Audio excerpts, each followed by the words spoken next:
the simulation conference in commemoration of the 60 days of activism. እንኳን ደህና መጣችሁ። ይሄ የ16 ቀን የጾታዊ ጥቃት ላይ የምናደርገው እንቅስቃሴ የአፍሪካ መሪዎች ጉባኤ ሞዴል ነው ማለት ነው።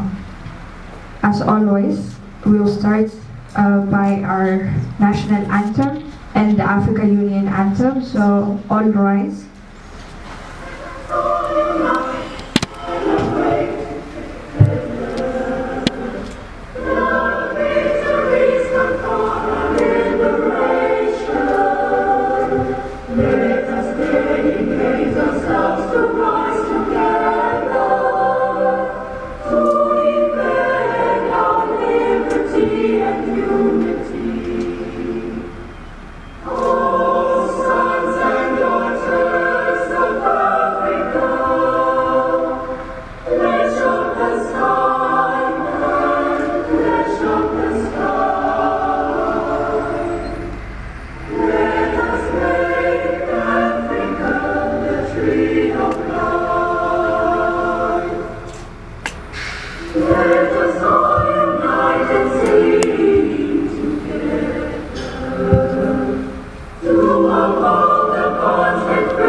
We will be starting our simulation conference with the opening session and with the speech of the co-founder of Model Africa Union, Mr. John Johannes, will give an opening remark.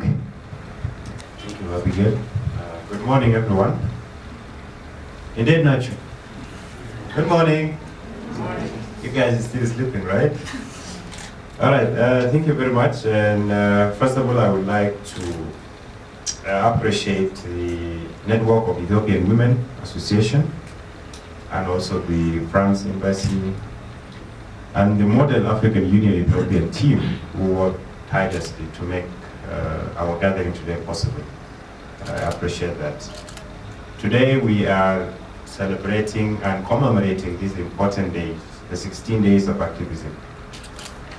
It is something that we do on daily in our life, because without gender balanced world, I don't think we will live a better life even in our own families. That's why we give it a great attention for us to have a simulation whereby we bring young people from domestically, even in our houses.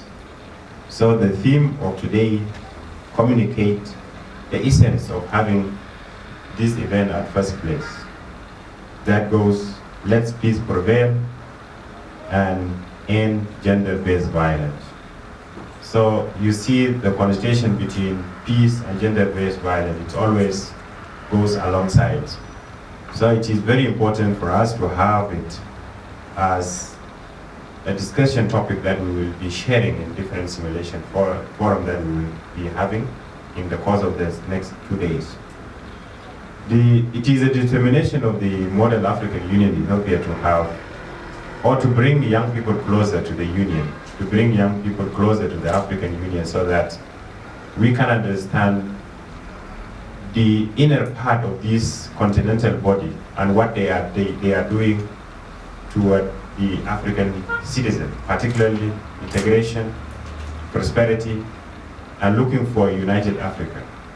Because it's not just a union as we see it. It is, we want to try to make it a people-centered union whereby young people are part of it. Because African Union will not come and knock our doors. That is the clear fact. They will not come to our school. But because of our effort, we need to bring them so close so that we can be part of that journey. Because it is a collective journey that we all part of it. So I'm proud of you today. You are representing different countries. Try to feel the heart of being from that country. I know you might not be really from that country, but you are representing that country. Try to research about the country that you are representing and see how life and culture work in that country, because it is the Africa we want to build. Africa whereby I feel home anywhere. I'm from South Sudan, but in Ethiopia I feel home, frankly speaking. I feel like I'm home. It is the spirit that we want to distill in you. Wherever you are in Africa, you want to feel that you are home. And this is how we will continue the journey that is started by our forefather to come up with the Organization of African Unity, the current African Union. And for us, the union is us. Without the citizen, there's no possibility of having that unity. So I wish you all the best. We will be with you for the course of the 2 days, and we hope we'll have a very fruitful deliberation. Feel free, and please try to network, because without knowing each other, how can we create that unity that we are advocating for? So I challenge all of you. I might just later on during the break walk around, also try to introduce myself and get to know other colleagues. We might also share something that can push this continent together.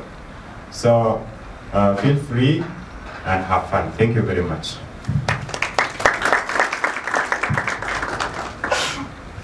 Thank you, Mr. John Mendes from the Model African Union. So it has been said, well, ዛሬ ላይ የምናከብረው የ16 ቀን እንቅስቃሴ ጾታዊ ጥቃትን የማውገዝ እንቅስቃሴ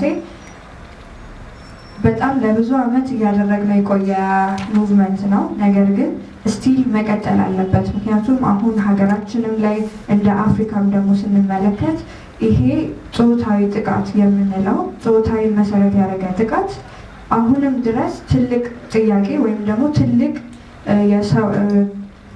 ኢሹ ሆኖ ቀጥሏል። ዛሬ ላይ ራሱ የምንሰማቸው የተለያዩ ነገሮች አይምሮንም ልብንም የሚነኩ የሚነኩ ናቸው። ስለዚህ እኛ ደግሞ የዛሬ ወጣቶች ማለትም የዛሬ መሪዎች ነገ ደግሞ ዩኤን ላይ ኤዩ ላይ ፓርላመንት ላይ ተቀምጠን በተለያየ ፊልድ ላይ ተቀምጠን የምንሰራ ሰዎች ነን እነኛ። ስለዚህ ምን ማድረግ አለብን? ዛሬ ላይ ነገሩን በደንብ እየሰራን ዛሬ ላይ ማድረግ የምንችለውን ነገር እያሳካን ዛሬ ላይ አዌርነስ ክሬት ማድረግ ከሆነ አድቮኬት ማድረግ ከሆነ አድቮኬት እያደረግን ለሚቀጥለው እኛ የምንመራበት ጊዜ ላይ ግን እኛ መቀመጫውን የምንወስድበት ጊዜ ግን ጀንደር ቤዝድ ቫዮለንስ ኢሹ የማይሆንበት ጀነሬሽን ልንሆን ይገባል ማለት ነው። ስለዚህ ይሄ ባለራዕይም ነን እንዲሁም ደግሞ ኃላፊነት ያለብን ትውልዶች ነን እንደወጣት ማለት ነው። So what's Model Africa Union? Model Africa Union, you are the representative of the Africa Union. So it could be a model, but we expect you to be the next leaders that are going to be in the seat taking action and making decision in the Africa Union or wherever you are. So don't see it like as a joke or something, because we mean it. You have the potential to be a leader. So 60 days of activism, gender-based violence, we're challenging violences, but we still couldn't end it. But I hope after now we could end gender-based violence and we could move on into developmental issues, into something else, into an issue where we can make the Africa united and so many other issues that we have at hand. So next I'll be passing to Miss Muluzahai Muse from Newa. She's a project manager and she'll be giving us an opening remark.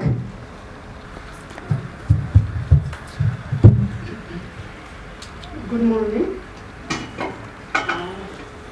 It's a privilege to welcome you all to this important event. This event is celebrated and commemorated in consideration of the 2 weeks, 16 days of activism, which is celebrated at international level. And Newa is celebrating and commemorating this event for the last 14 years, I think.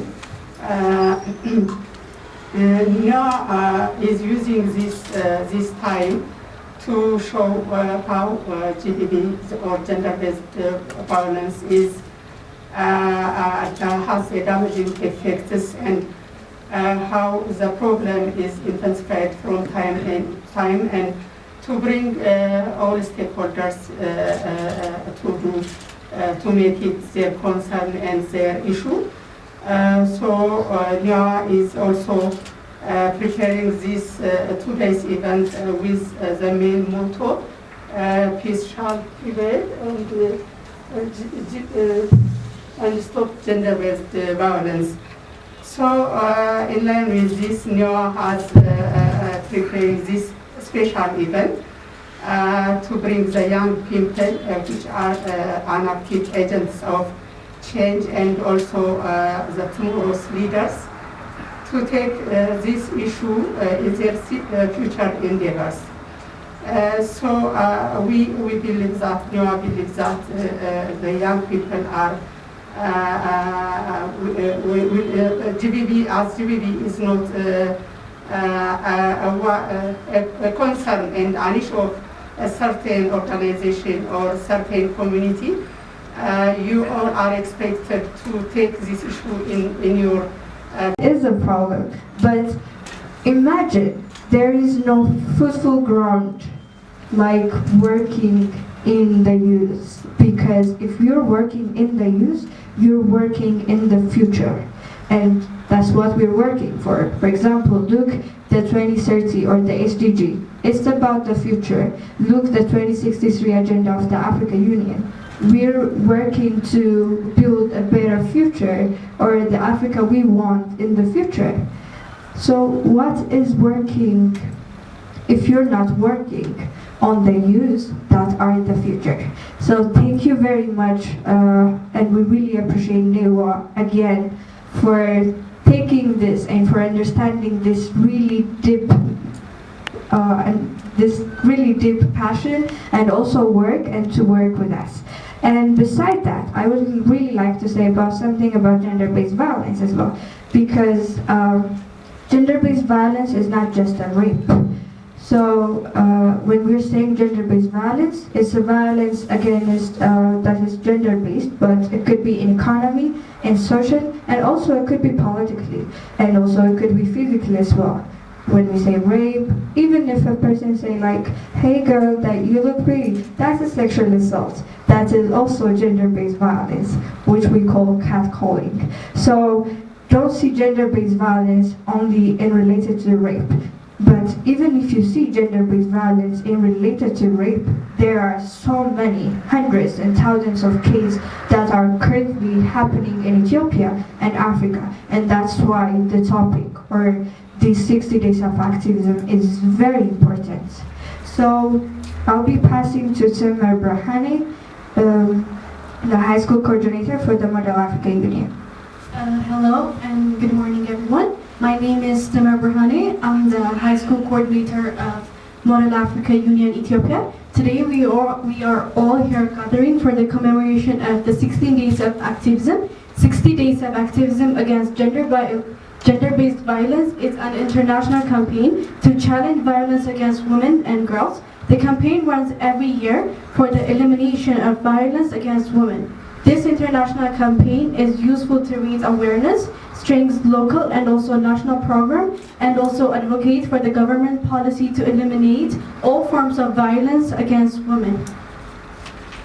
Gender-based violence is a threat to peace and security everywhere. It destroys the peacefulness of families and also psychologically affects both women and also children. Engaging men to prevent violence can help to restore those relationships for a better future. Fathers can play an important role in teaching equality and also respect to their children. Gender equality is not women's issue, it's humans' issue, so it affects every single one of us. We all share the same responsibility to end violence against women and also girls. We have to encourage gender equitability and also attitudes and behaviors among men. Let's shift the intergenerational cycle of violence. In this world, we have this intergenerational violence against women, especially in Africa. This violence is still alive. You know, we can see different kinds of violences all over Africa and also in our country. So let's shift this intergenerational cycle of violence to intergenerational cycle of caregiving.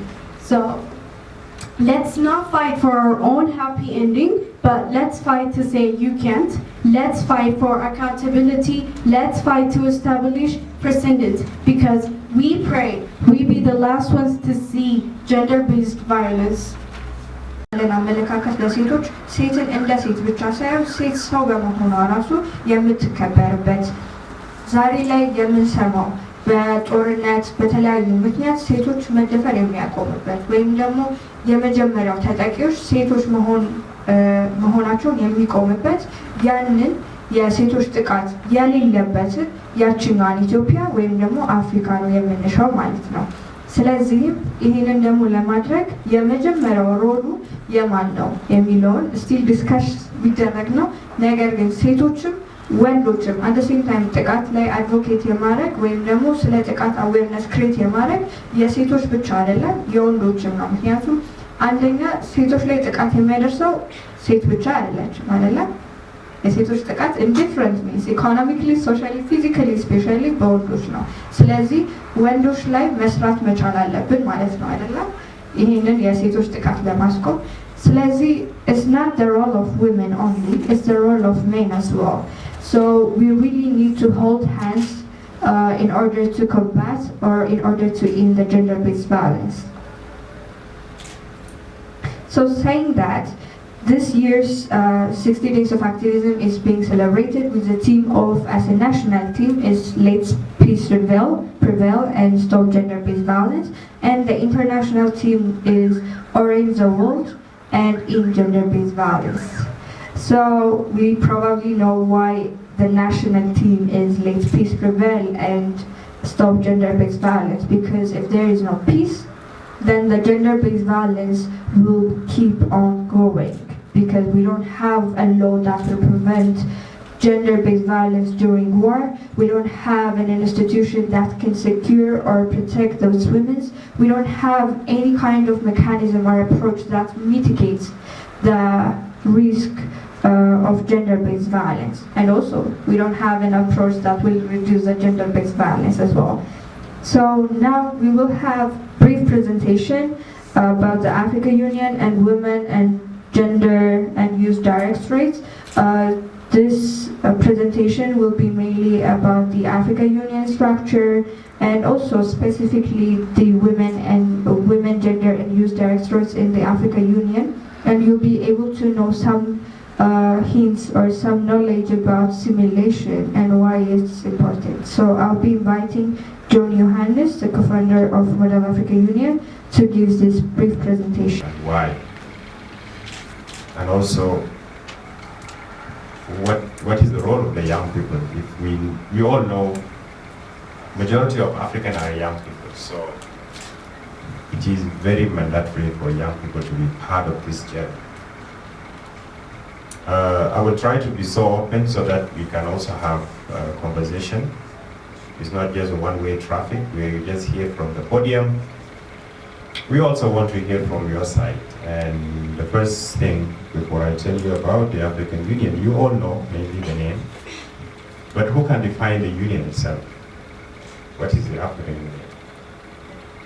Is it the flag in behind this one? What is more than flag? Anyone? Any volunteer? You can say it in high, in any languages, people will try to figure it out.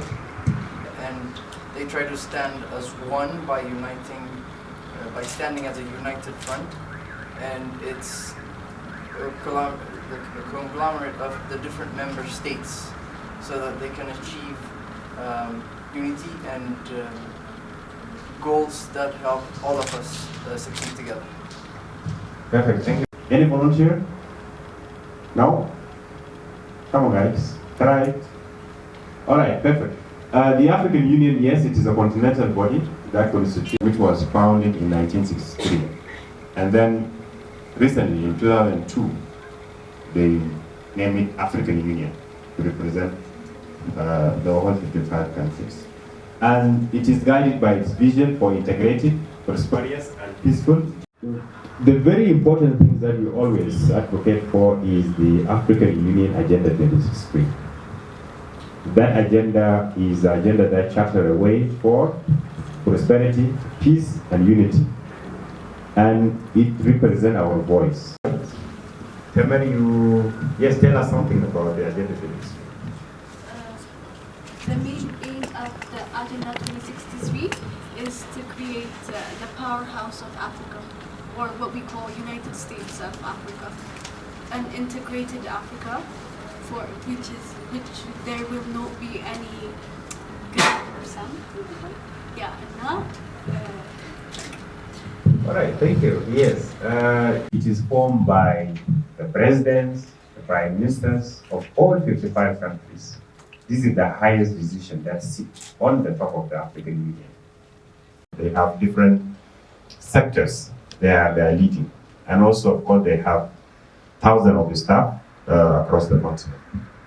And then we have the parliament, the Pan-African Parliament. It is based in South Africa. Because as a government, we look into the executive, which is the African Union Commission or the African Union itself, and now we have Pan-African Parliament. Please read about those things because I'm just going briefly about it, but you can go to the internet and look at it. Pan-African Parliament, they also discuss decisions that are made by the African Union. Apart from that, we have Economic, Social, and Cultural Council, the ECOSOCC. Some of you might be designated to that advisory organ that provide opportunity for civil societies. It is where we come in. It is where the African Union model Ethiopia come in as a civil society participant. When you want to see yourself, you go to ECOSOCC. ECOSOCC represents all the civil society. And feel free, if you have any organization you are representing, reach out to them. They are based in Zambia. Also, we have the judicial and human rights and legal organs. We have also the financial institution and the African peer review mechanism. Peer review mechanism is how the African state review the progress and implementation of the agenda. One important aspect that are building block of the union is the regional economic communities. Anyone heard about the regional economic communities? Regional economic commissions are like COMESA, IGAD, that states of some particular area of Africa helping the economic problems of each other. Yes. Your name is? Samuel. Yes. Samuel put it very clearly that we have like 6 or 7 regional economic communities like IGAD, the ECOWAS, the East African Community, SADC of South Africa, COMESA. Also we have the Arab Maghreb Union in the North Africa. We have also the ECAS in Central Africa. We have also CINSAC in the Sahel region. So these are the regional blocks that represent our regions like East Africa, South Africa, Central Africa, North and South. So these regs are building block for the union. They came before having that picture of how we can harmonize. And they help in integration, in trade, intertrade, free movement of people and so on. The other thing that I would like you to know is the union has a specialized specialized agencies. Like you might hear about the African Continental Free Trade Area. The Secretariat there in Ghana. So these are promoting a free trade among Africans. It is where if I'm growing coffee in Addis, I can send it to Kenya without much of tax or without tariff, without being taxed much, because I'm sending my product to other country. And also I don't need visa. So these are the aspirations for the African Continental Free Trade. At one point, we'll be trading freely among ourselves. So you can send your good to the other country. We have also the African Center for Disease Control and Prevention, the African CDC. It worked very quietly during the COVID-19, when COVID-19 came in. They become the institution that is in the forefront. And the headquarters also it is in operating a new center, which is the African Minerals Development Center. I'm professionally a mining engineer, so we are also working to make that specialized agency operational. And the headquarters will be in Guinea, in Conakry. So we look into how we can utilize our minerals, how can we add value, instead of just sending our raw material into other world with a cheap price. So we look into how we can add value into our minerals. So the other thing is the aspiration of Agenda 2063. And it's the thing that you really want to look at. It has 7 aspirations, and I will go really quick on those, but look at how you can read and understand those aspirations. The first one is a prosperous Africa based on inclusive growth and sustainable development. The second one is integrated continent, which is politically united. So politically united means the unity among ourselves. And the third one, good governance, democracy. The fourth one is peaceful and secure Africa. We know Africa is still in that trend of instability. We are not yet into a state of peace. So this aspiration is something that we really want to promote. The fifth one is on Africa with a strong cultural identity. We are proud African. We always want to really show our culture and identity. And I'm very happy when there is Ghana or Timkat, you see people are wearing very nicely. This is our identity, these are our colors. So we want to showcase to the world that Africa has a culture, has a common heritage and values and ethics. We don't want to really get those values to wash away. We want to show to the world that yes, this is our thing, this is how we do it in Africa. And number 6, which is very important, I will read it word by word. An Africa whose development is people-driven. People-driven, relying on the potential of African people, especially its women and youth, and caring for children. So it mentioned all aspects of our societies, the African people, women, youth, and children. So we are part of the journey. Aspiration 7, is Africa as a strong, united, resilient, influential and global player, because we exist in the global world and we want to be part of that composition of the global world. Coming to what we have today as the 16 days of activism. How are you going to engage the Union, for example, if you want to work with them very closely, or you want to understand what the African Union is doing toward the gender issues? So they have a specific directorate called Women, Gender, and Youth Directorate. We also invited them today, but because of different engagement that they are in, they didn't make it to our meetings. But in our future event, we will be sure that we get one who represent the Women, Gender, and Youth Directorate of the African Union. So they look into leading and guiding and defending and coordinating efforts on gender equality. And just to make it so clear, when we talk about gender, it's not about women, it's not about female, let's be clear on that. But because there is inequality, there is issue of inequality, you see the gender-based violence is lean toward women mostly. It's like 90% and 10%. Like 90% violent against women, but 10% against the male. So let's take it in that perspective. Gender is for all, the violence is for all, but because of inequality, it is so much in the women's side. So when you talk about gender-based violence, take it in that perspective, of the two gender. But also we want to eradicate the inequality so that we can have we can eradicate that kind of gender-based violence. Also, the division has youth development that also encourage engagement of the young people and empower them, and also to contribute meaningfully to the socio-economic development of the continent. Not only the continent, also in our countries. So these are the initiatives that are within that directorate to look into how we can empower youth and women. Let me leave you with this, AU policies and program on youth. And please, if you can write it down, it's good, you go and look at it and read. One is the Agenda 23 itself. It is available in the AU website. Please read it, try to understand it. It will inform your advocacy, it will inform your decision. Number 2, there is Africa Youth Charter.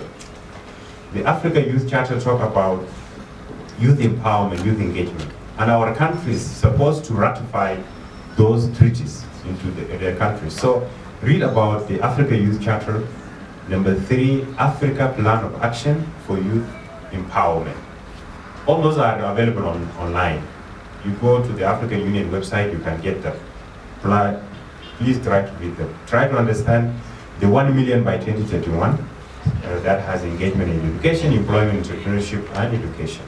So look at those aspects. We have also the Maputo Plan of Action that really talk about the right of women. So if you're the young people, how are we going to secure the future? Broadly speaking, how are we going to secure the future? So we need to really invest into our young people because they are the leaders that will take us into the next years to come.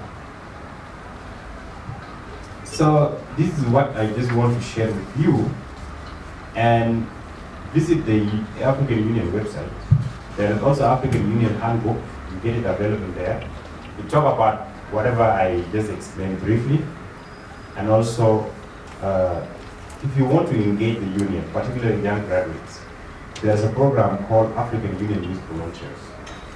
The African Union Youth Volunteer program, every year they accept young volunteers. And this experience of 1 year in volunteerism or community services, they select you. That gives you opportunity to enter into the organs. And to be frank, this is how I started. I started as a youth volunteer with the union.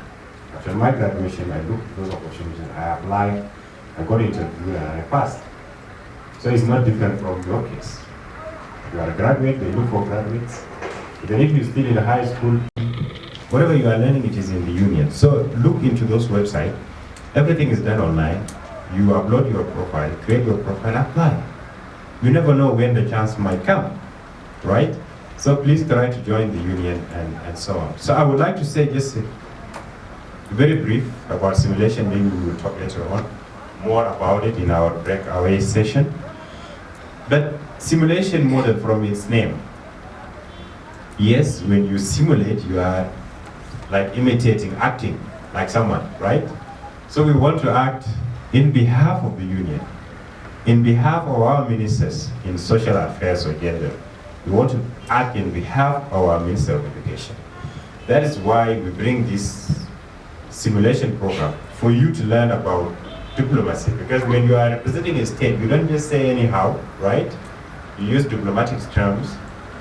You also try to exercise some kind of openness, teamwork, and also push your agenda because you want to pass something, right? So these are the things that we want, these are the skills that we need you to learn. Negotiating, passing your points, also understanding how those international or continental organizations operate with their priorities.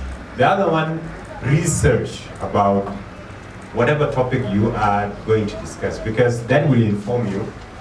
For example, if I'm talking about Algeria, for instance, you will understand, does Algeria ratify the Maputo Protocol of the African Union? That talk about human rights, right? You go and read about it, and then when you come present your point, you might indicate that Algeria ratified the Maputo Protocol in this year. And this is at the stage we are in the implementation, because we want to look into policy aspects. So this simulation gives you opportunity to explore more about policies, to correlate on how this policy match to your reality, because we want to also see whatever we are discussing, how it match into our current realities in the communities, and in our school, in our houses. So these are the things that we benefit from it. So I hope it was not that boring, because you guys are just looking but no smile. But I hope you are smiling under your mask. But thank you very much. I will stop here, and I will give it to the moderator to lead us into the next session. Thank you very much. Thank you very much, Sergio Yohannes, for the brief presentation on how the African Union works and also how the youth can engage in the African Union and be parts of every change. So I'd like to thank you, and after that we'll have the song. And the person that will be singing is a young girl, and she have a nice voice. I'll leave it to you, but I will invite Brahani to stage.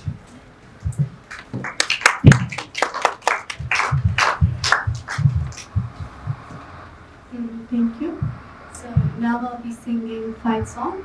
I would like to dedicate this song for every single girl in the world which is fighting against gender-based violence or any other things that is happening in their lives.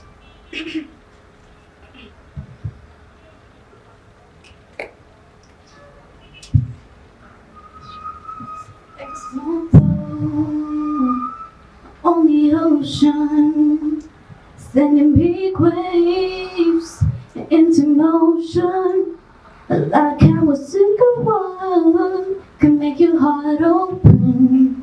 I might only have one match, but I can make an explosion. And all those things I didn't say, breaking bolts inside my brain. I will scream them loud tonight. Can you hear my voice this time? This is my fight song. Bring back my life song. Prove I'm alright song. My power's turned on. Starting right now, I'll be strong. I'll play my fight song. And I don't really care if nobody else believes, 'cause I've still got a lot of fight left in me.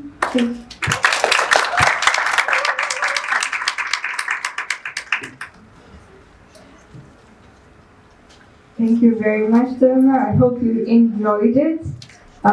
So you can raise your play card, you can vote on it, and she'll sing again. It's up to you. So now we'll be passing to a panel discussion. I know this could be a long, and so make sure to attain, with your heart, not just with the presence of your body, because that way it wouldn't be boring. So it's about women, and we'll be calling 4 panelists. Maybe if we can go out now for refreshment, and we'll get back to the panel discussion. So everyone, you can go out and have drinks, coffee, anything. And so after that, we'll be passing to the panel discussion. Thank you. Founder of Nile Youth Development and Action, please come forward.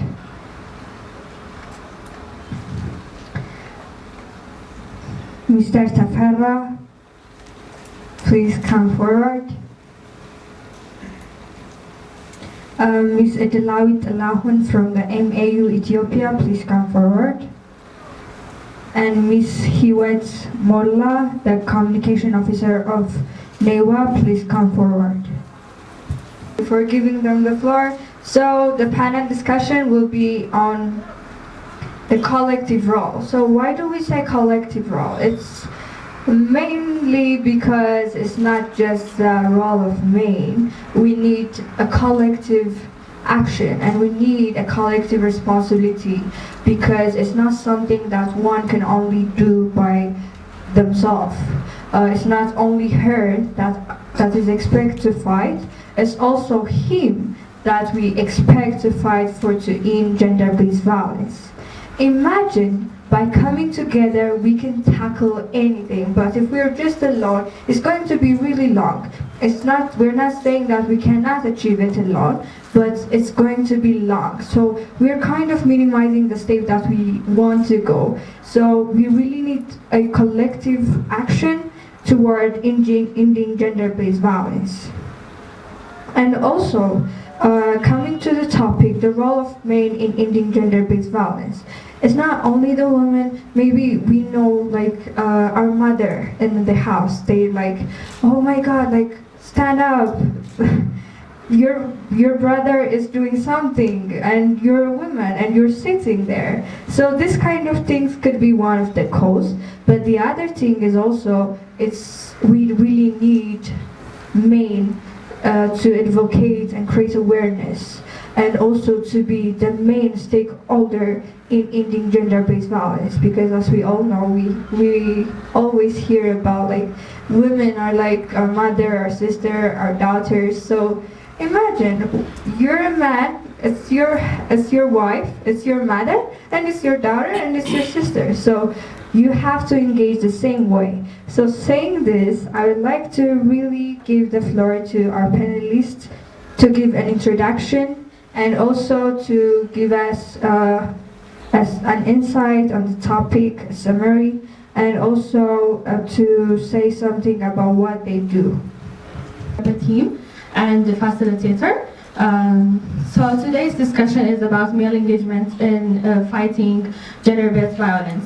So at first, I want to say that before going into the detail, we have to know what gender-based violence means. Maybe many of us heard this word. Many of us feel that we know this word.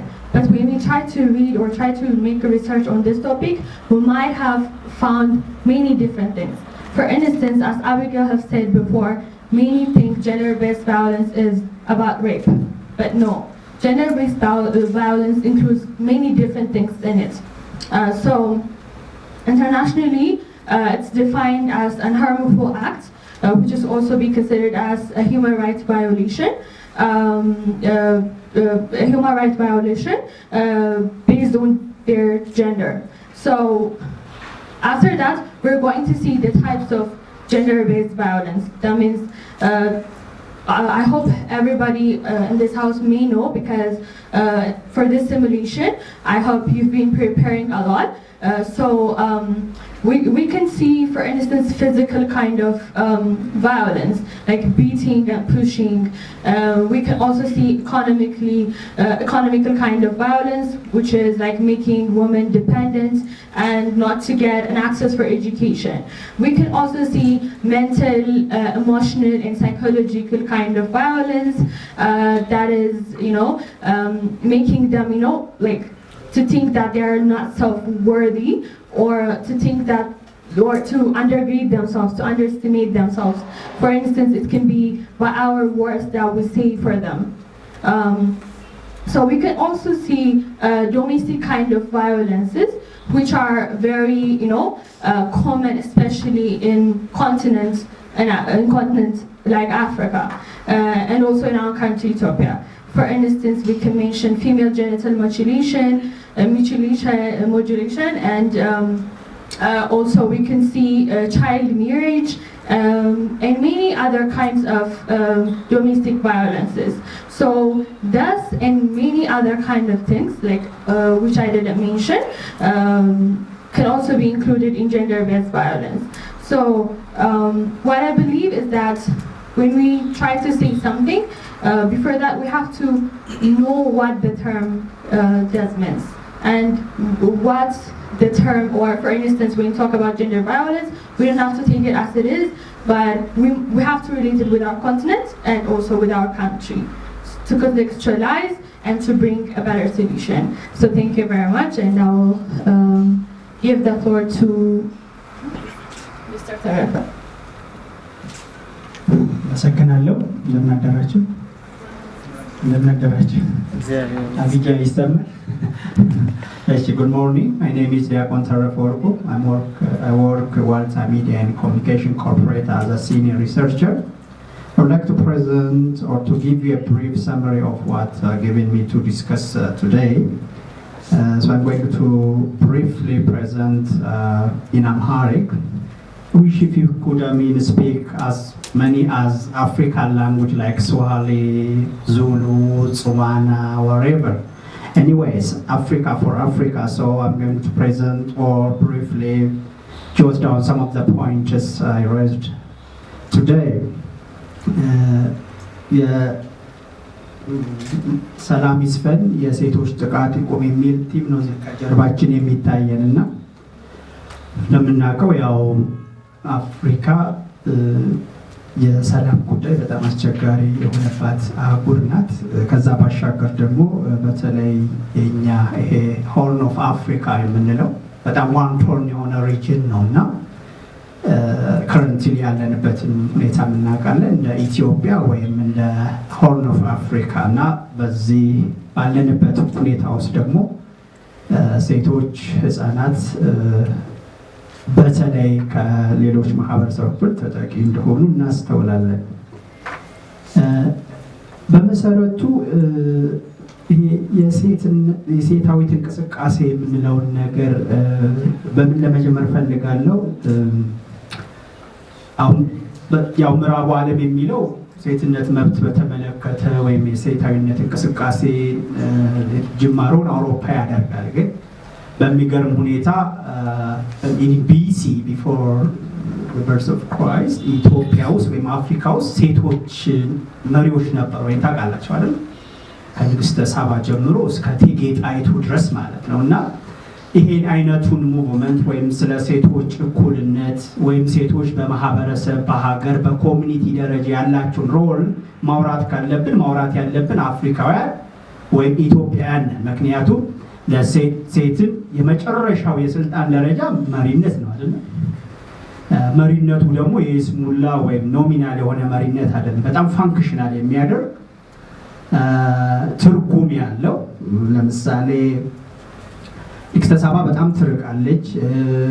ከዛ ውጪ ወደ ሜዲቪያል አፍሪካን ሂስትሪ ስንመጣ እነ ንግስት ኩዊን ኢሌኒ የመሳሰሉ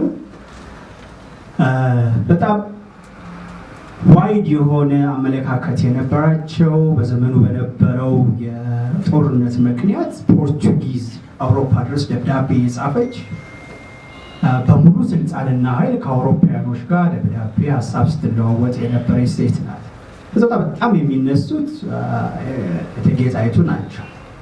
እቴጌ ጣይቱ ምናልባት ቪክትሪ ኦፍ አድዋ ዋን ኦፍ landsliding victories, an emblem of the Africans, the black entire nations, the African Americans.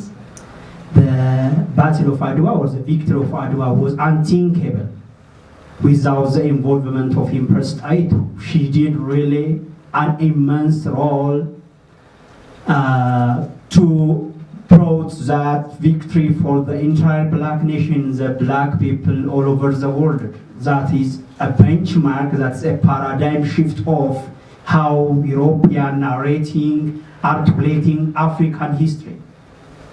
So such a conference has to lifting up such African heroes rather than mainly focusing in a very Eurocentric approach, while we are bringing down the Afrocentric approach.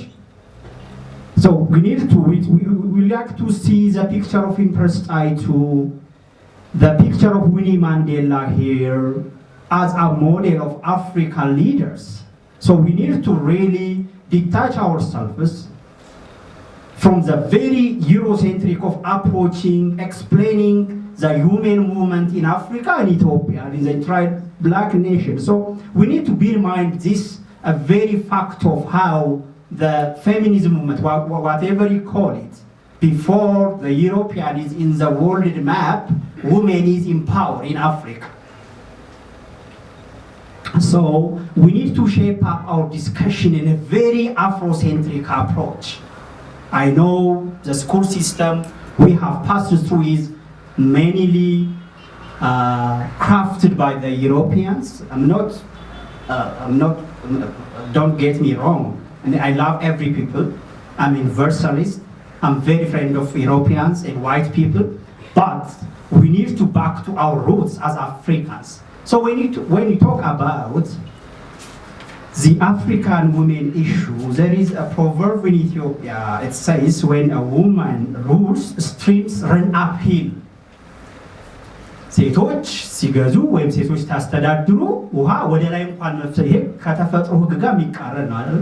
እንዲህ አይነት ተረት ወይም እንዲህ አይነት ኮት የነበረን ህዝቦች ነው። This is a quote of Africa. In the same tone, Winnie Mandela አንድ ጊዜ ምን ብላለች? When sleeping women wake, mountains move ብላለች። ስለዚህ እንዲህ አይነት ውይይቶቻችን ማዕከል ማድረግ ያለብን አፍሪካዊነት ላይ ኢትዮጵያዊነት ላይ ነው። ኢትዮጵያዊነት ስል ያው I think you will understand me because Africa is this initiative model African Union. Ethiopia means Ethiopia is the hub of Africa. Ethiopia is an emblem of Africa, the entire black nation. So when I say Ethiopia, I'm referring the humankind. This is the land of humankind historically. So when you come to just to be specific on what's the topic, ስለ ሴቶች መብት ስናወራ ከዚህ ብንነሳ መልካም ነው። ብዙ ምሳሌዎች አሉ አፍሪካ ውስጥ። እንደውም በታሪክ ወደ ኋላ ሄደን ታሪካችንን ስናይ እንደውም በጣም ማትሪያርካል የሆነ ሶሳይቲ ነበር አፍሪካ ውስጥ የነበር፣ በሴቶች የሚተዳደር በሴቶች የሚመራ። እንደውም ከተረቶቻችን መካከል የሴት ብልሃቱን የጉንዳን ጉልበቱን፣ የሴት ምክር የሾህ አጥር የሚባሉ አባባሎች አሉ። እነዚህ ዝም ብለው የተባሉ አይደሉም። እነዚህ አንዱን እንኳን ወስደን ሁለት ሶስት መጻፍ እንችላለን። ዘ ቬሪ ፊሎሶፊካል ዊዝደም ያለው አባባል ነው እና እንደ ማህበረሰብ ወደ ኋላ ሄደን ነው እንጂ በፊት በነበረ ሁኔታ እንግዲህ ኢቭን ኢን ኢትዮጵያን ሂስትሪ አጼ ሚኒሊክ በሴት ነው የሚለው ሚኒሊክ እንደሚባሉ ታውቃላችሁ አይደል? ስለዚህ ለሴት ምን ያህል ክብር የነበረን ማህበረሰብ እንደነበረው we need to dig our history። ስለዚህ ወደ ኋላ ተመልሰን ማንነታችን መፈተሽ ካልቻልን አሁንም የሌሎችን አጀንዳ ነው አሁን ፕሮናውንስ የምናደርገው። ስለዚህ ምን ነበረን እኛ፣ ምን ላይ ነው ሚሲንግ ሊንኩ የቱ ጋር የሚለውን ነገር ማጥራት አለበት። ስለዚህ ከሴት ጥቃት ጋር ተያይዞ ብዙ የተጻፉ ነገሮች አሉ በህገ መንግስታችን፣ በወንጀለኛ መቅጫ ህጉ፣ በአፍሪካን ቻርተር ላይ ስለ ሴቶች ስለ ህፃናት ህጎች ተጽፈዋል፣ መመሪያዎች፣ ዳይሬክቲቭስ። አሁን የቸገረን አክሽኑ ነው። ስለዚህ ሞር ወደ አክሽን ብንሄድ መልካም ነው ለማለት ነው። እንግዲህ በጥያቄና መልስ ሌሎችን ለማብራራት ተስፋ አደርጋለሁ። አመሰግናለሁ።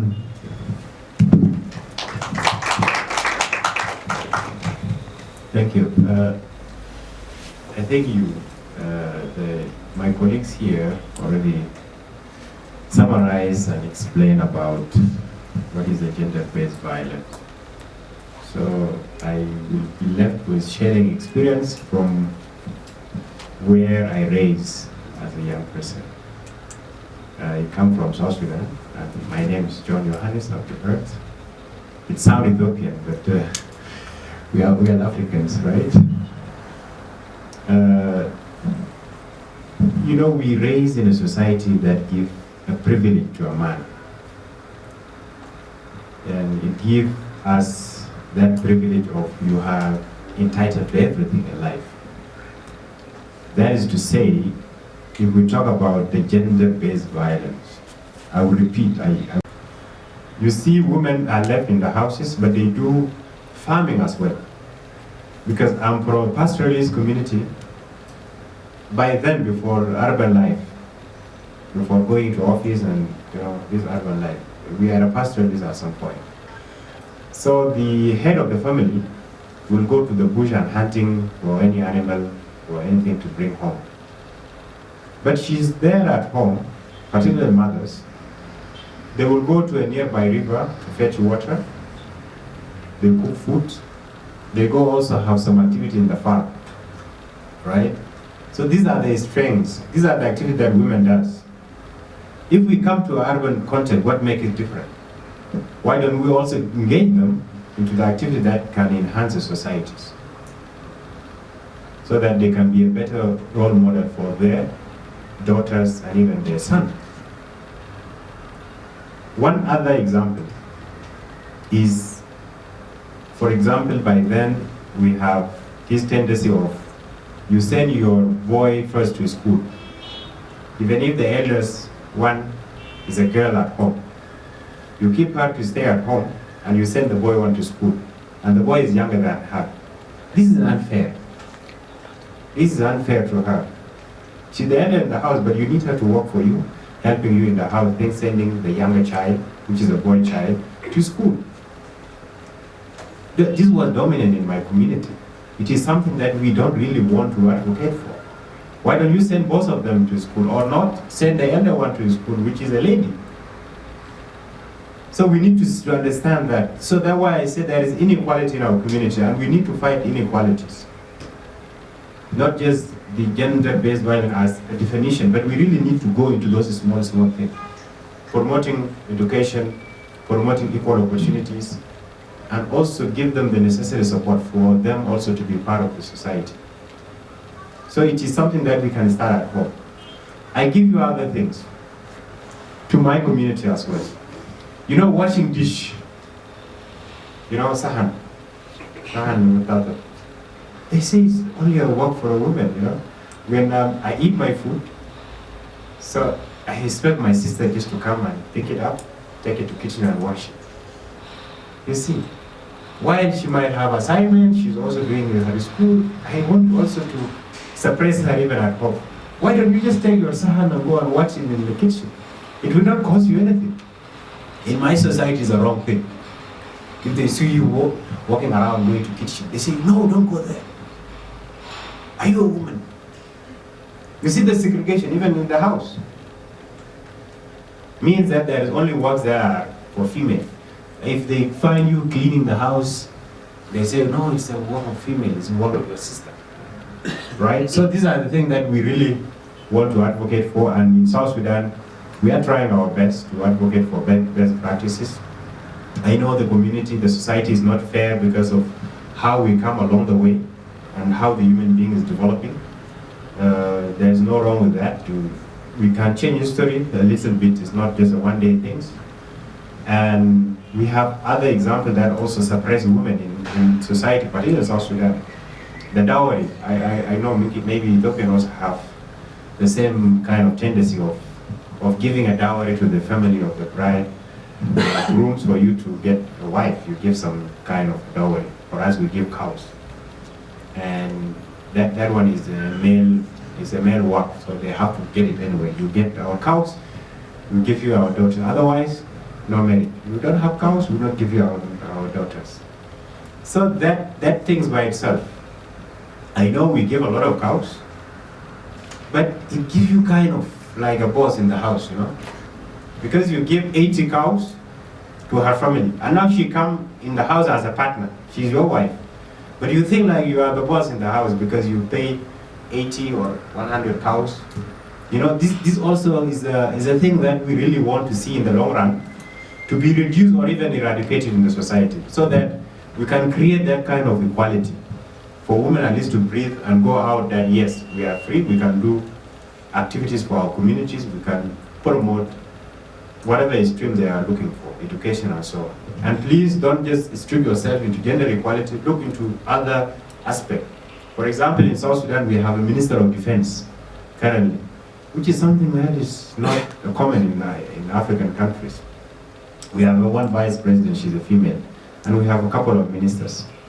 You know, so this is the thing that we want to see in our countries, promoting women into leadership, promoting them to also be a role model in society. Because if I've seen a successful woman, I might say, yes, I want to be like her. What is wrong with that?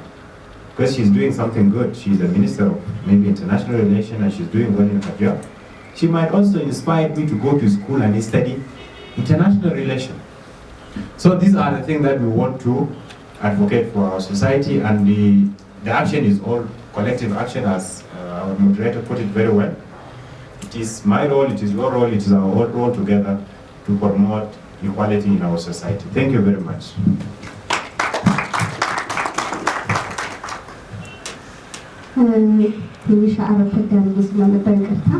I don't know what I missed, but I want to say just very few things on the role of men as a woman issue experts in the gender-based violence. Before I go to my points, let me say something about Newa, or the organization I represent here. Newa, or Network of Ethiopian Women's Association, is a network organization of 29 women rights organizations or associations. We work on women empowerment mainly. Women empowerment, advocacy, awareness creation are our main issues or main strategic areas to work on. Regarding the 16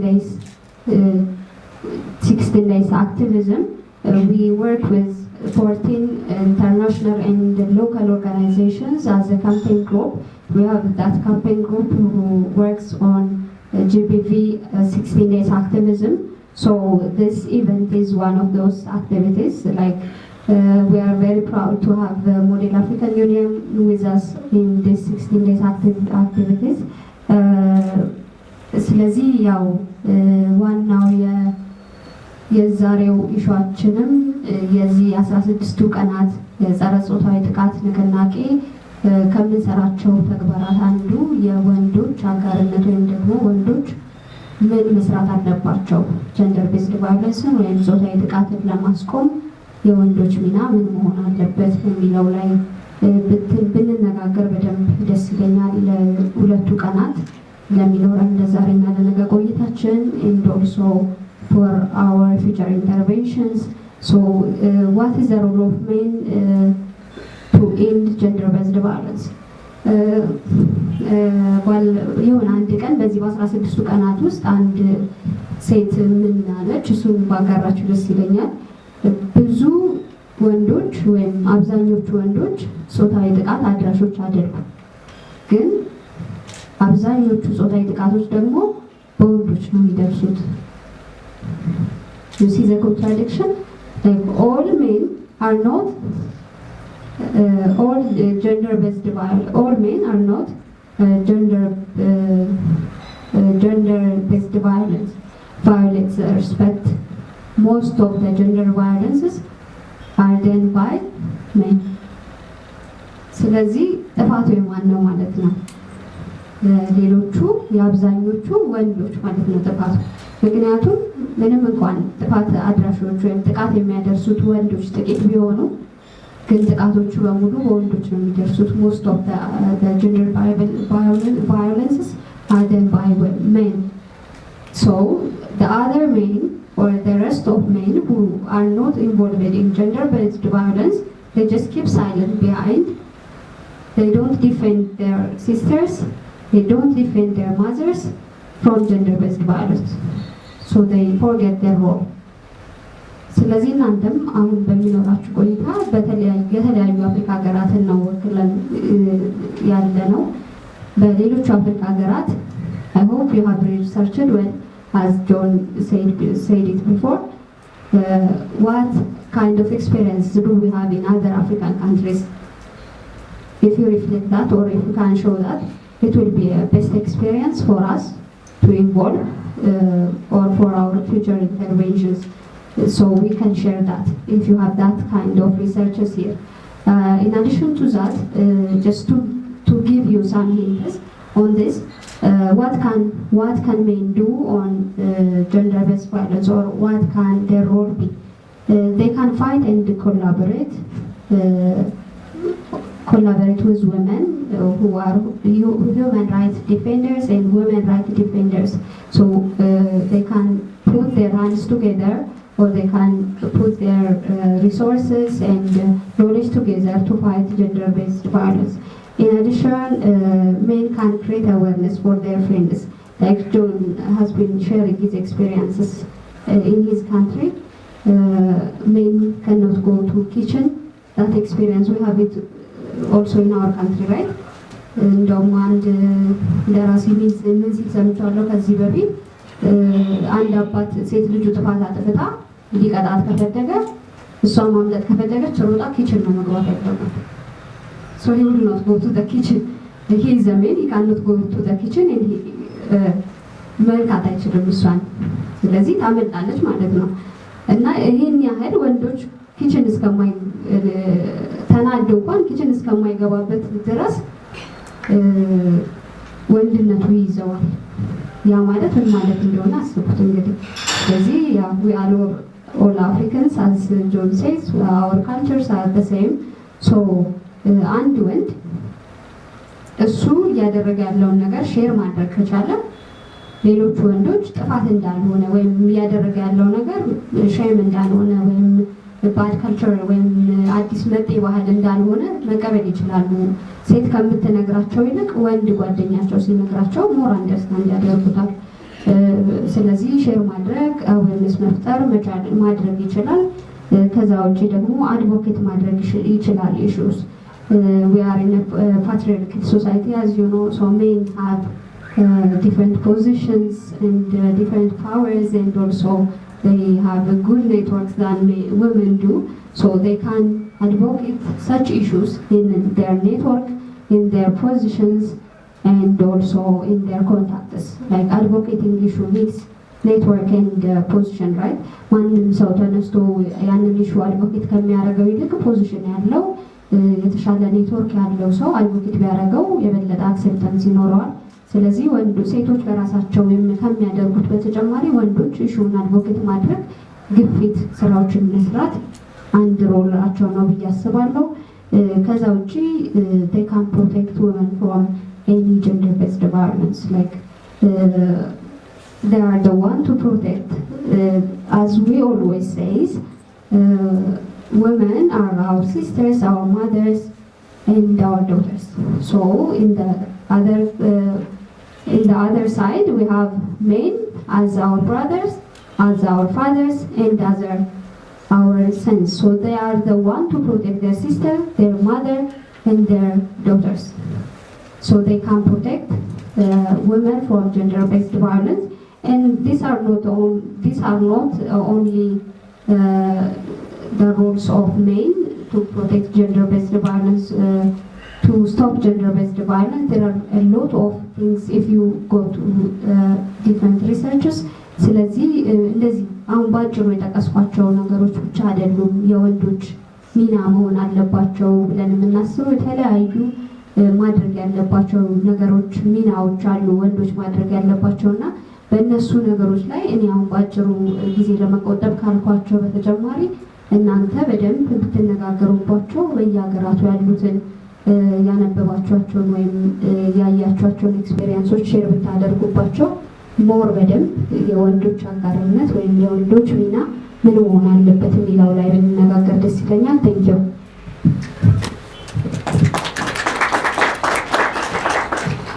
Thank you very much, our panelists. I hope you got a very good, meaningful insights from what they spoke.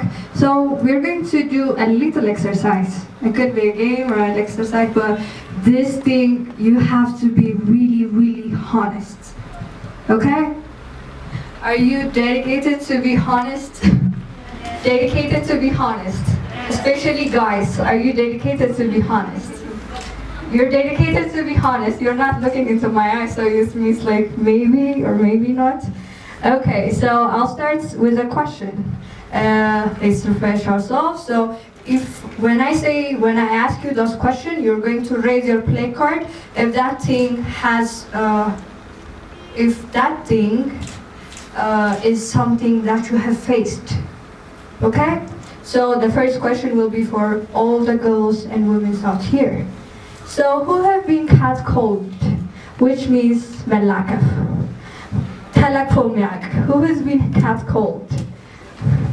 I don't think you're going to say like, no, I haven't been. So who has been catcalled?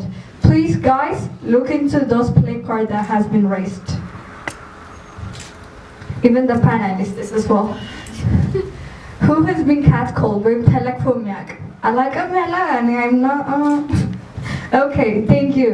I touched that. You've seen that. Okay, the other second question is for you guys. Have you catcalled a girl? If you had, raise your play cards. Okay, do you know a friend who catcalls? In the university, we don't participate in the classroom because we don't want to gain attention from the teacher. Because if I'm going to say like, if the teacher asks a question and I'm like, okay, I want to answer, and that teacher could be looking into the answer, at the same time he could be looking into like the way I look or something, and the other time I could get F, which most of the Addis Ababa University students will understand for sure. So this is true. So you have to go to the teacher and say like, oh teacher, I'm sorry, what did I do? I did good, I did study hard. And he'll be like, okay, when are you free? That's gender-based violence. Okay, because I don't want to get F, or like I might stop, or most of the students you see in the school are not comfortable to participate in this class, and also to be that much like active because they don't want to gain attention. And you are all the teachers, or not all the teachers, but all the teachers that are doing this are violating our rights, because we have the right to be equally participating in all the things that we get. Like imagine I could lose mark because I didn't participate in the class, but I didn't participate in the class because that guy could ask me out. Okay, so this is just an exercise. So I hope all the guys, I know I didn't ask you another question because I knew you wouldn't be honest, but this is a reality that we need to know. Thank you everybody. Round of applause for yourselves. So this is what we mean by gender-based violence, and this is what our dear panelists said. Imagine looking to the stage, we have 2 men and we have 2 women. This is what we're calling for. It's not something unrealistic, or it's not something unimaginable. This is the reality, and this shows us that it is possible to make women equally participant in every stage and every opportunity in any sector, economical sector, in the society, and also in the political sector, that women can equally engage with the men and be effective just like the men. So don't violate the rights of women. This is not fair. This is not fair, right? Imagine this being done to you. You're like coming to the stage and you're like, oh, you're a woman, stay there. And like, there's a guy, let him come first. And okay, did you see my potential? Did you know what I'm doing? No, but just because someone sees you like wearing this dress and they think they can do whatever they want, and that is not right. And as you can see, if all these women have been catcalled, if all these women have been facing gender-based violence, even in this room, imagine how many women and girls are out there facing gender-based violence. Imagine. And you said we didn't catcall, but there are a lot of men. There are a lot of men out there causing gender-based violence. So this is why we say the biggest stakeholder or the main stakeholder in the movement toward ending gender-based violence is the men. We want you to be the main stakeholders. So saying that, I'll be mentioning some of the things that has been mentioned by the panelists. So you first, we have seen that they handed the mic over to a delegate. So they didn't want to talk first because they're men. So this is one example. And the other thing is conflicts. So we have been hearing a lot currently with the current conflict. Like imagine a girl aged like 12 years old have been raped by 4 guys. That is very sensitive. This shouldn't be happening. And also, imagine those women out there don't have anywhere to go. They don't have any means of survival. But their house is being burned, and that means that we are affecting them based on their economy. They can't fight you, like they don't know how to, because of the way that we came, it kind of undermine our potential. So we really need to stop that, and we really need to learn from our history. And crying, I want to say this because the South Sudan really are our brothers for sure, because we have the same values, the same norms, and the same culture, even in this way. Because the way, like we say it, when my brother cried, and he was like, they used to say like, "Anta wala dalahem." So this is a common phrase that we all know. So that should stop. Why not? Really, when I cry and my mother is like, "Yeah, malkas limaadish no." This is what they say. So this should stop. And I'll be passing to our panelists again, because we really need to learn a lot from them. So I'll be starting from Mr. John Johannes. He'll be saying some things about why is violence that is existing and how we are going to end it. We really need that information, right? How can we end this gender-based violence? And from the perspective of South Sudan, and so I'll be passing to him for 5 minutes.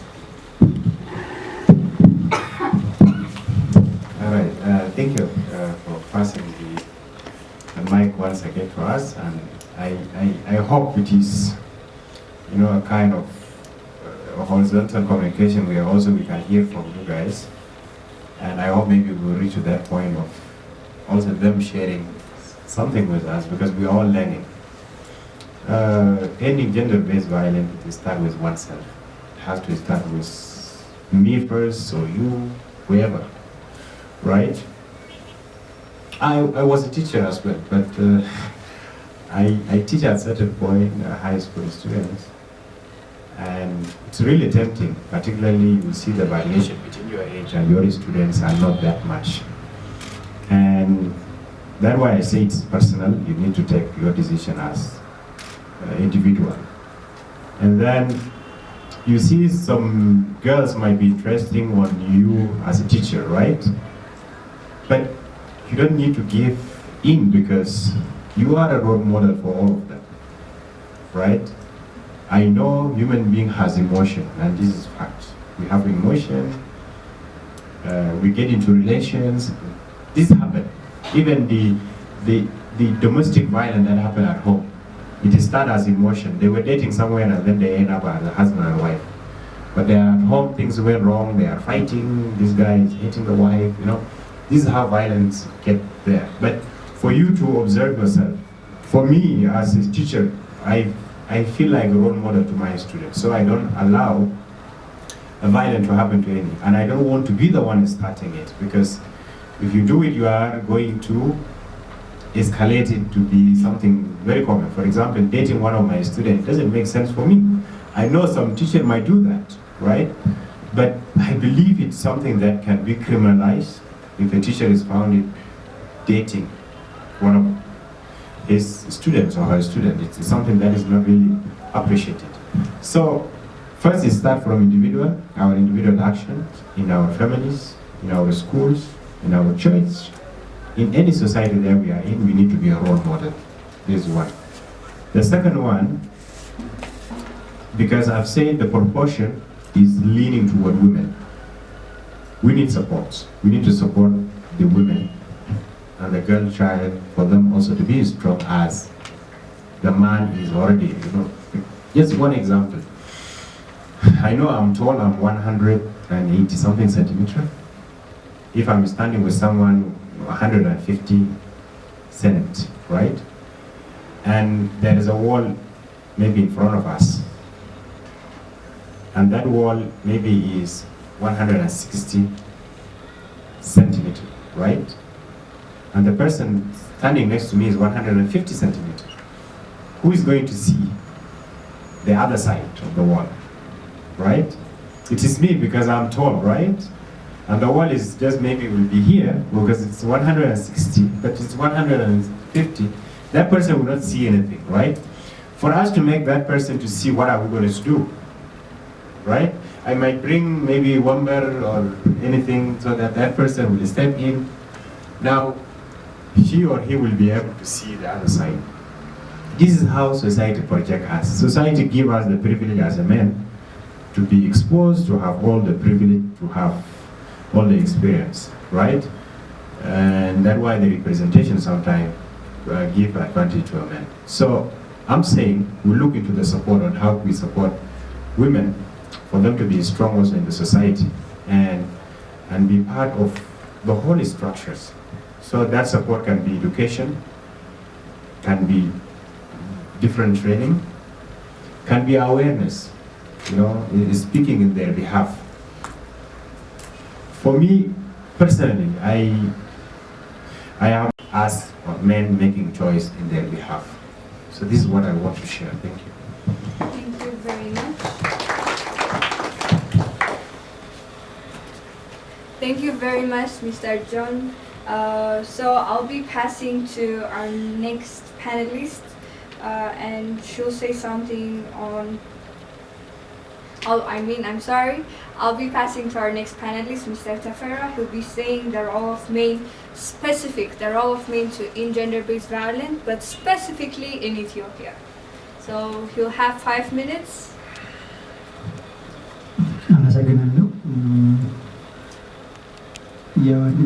ምናልባታችሁ ወንዶች ቀን እንዳለ ታውቃላችሁ። እዚህ የጉባኤ ተሳታፊዎች የወንዶች ቀን እጅ ታሳዩ ያውቃሉ። አይ ቲንክ ከዘጠናዎቹ ጀምሮ ይከበራል። ወደ 80 ሀገሮች ዩኬን ጨምሮ ያከብሩታል። ምንም እንኳን በተባበሩት መንግስታት እውቅና ባይሰጠው ግን ይከበራል የወንዶች ቀን ተብሎ። እንግዲህ የወንዶች ተሳትፎ ምን ይሁን ነው። ከጥቂት ዓመታት በፊት እንዲሁ ተመሳሳይ ሀገር አቀፍ የንቅናቄ መድረክ የተወካዮች ምክር ቤት አዘጋጅቶ እዛ ላይ ተሳታፊ ነበርኩና ጥናቶች ይቀርቡ ነበር እና የሚገርመው ነገር በሴት እህቶቻችን፣ እናቶቻችን፣ ሚስቶቻችን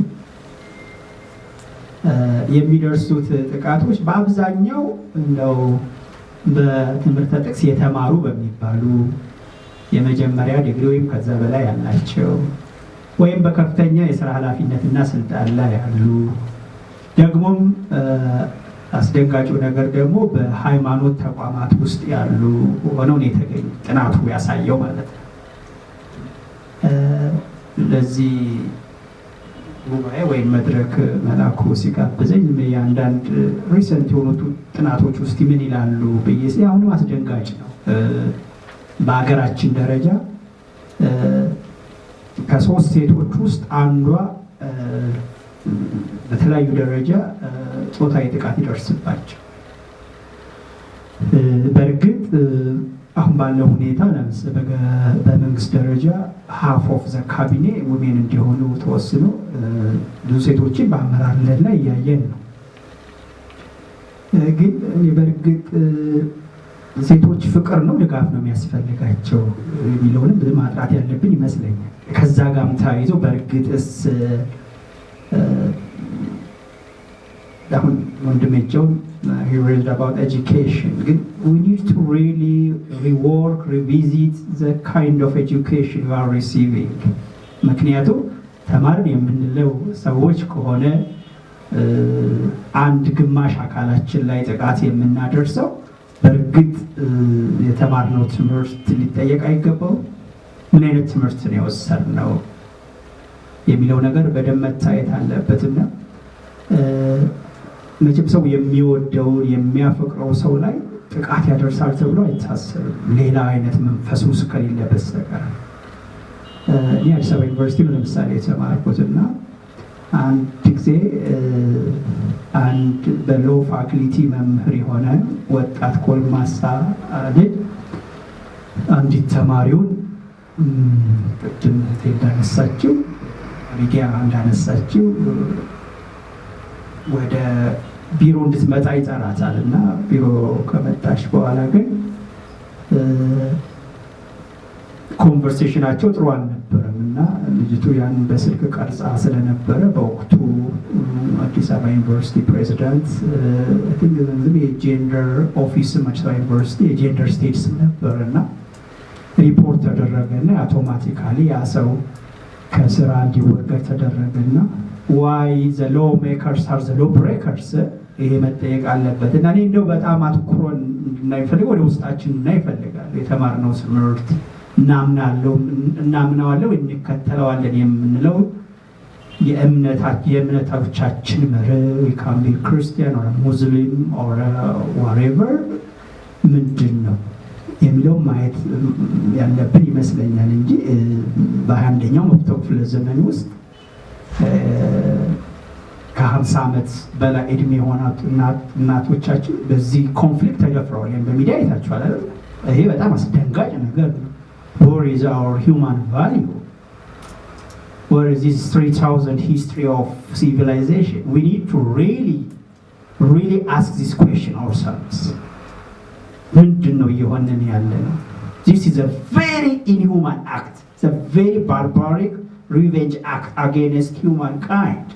ይህን ነው መጠየቅ ያለበት። ስለዚህ I don't want to blame anybody. I want to blame myself if I blame. ይህን ራሳችንን ነው መጠየቅ ያለብን። ስለዚህ ሴቶች ድጋፍ አይደለም የሚያስፈልጋቸው፣ ፍቅር ነው የሚያስፈልጋቸው።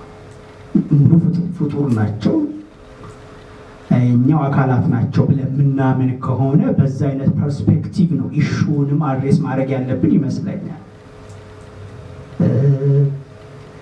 እንዳልኳችሁ ነው፣ ብዙ ጥናቶች ይደረጋሉ፣ ብዙ ገንዘብ ወጪ ወጥቶ ውይይት ይደረጋል። ብክነት ነው አንዳንድ ጊዜ።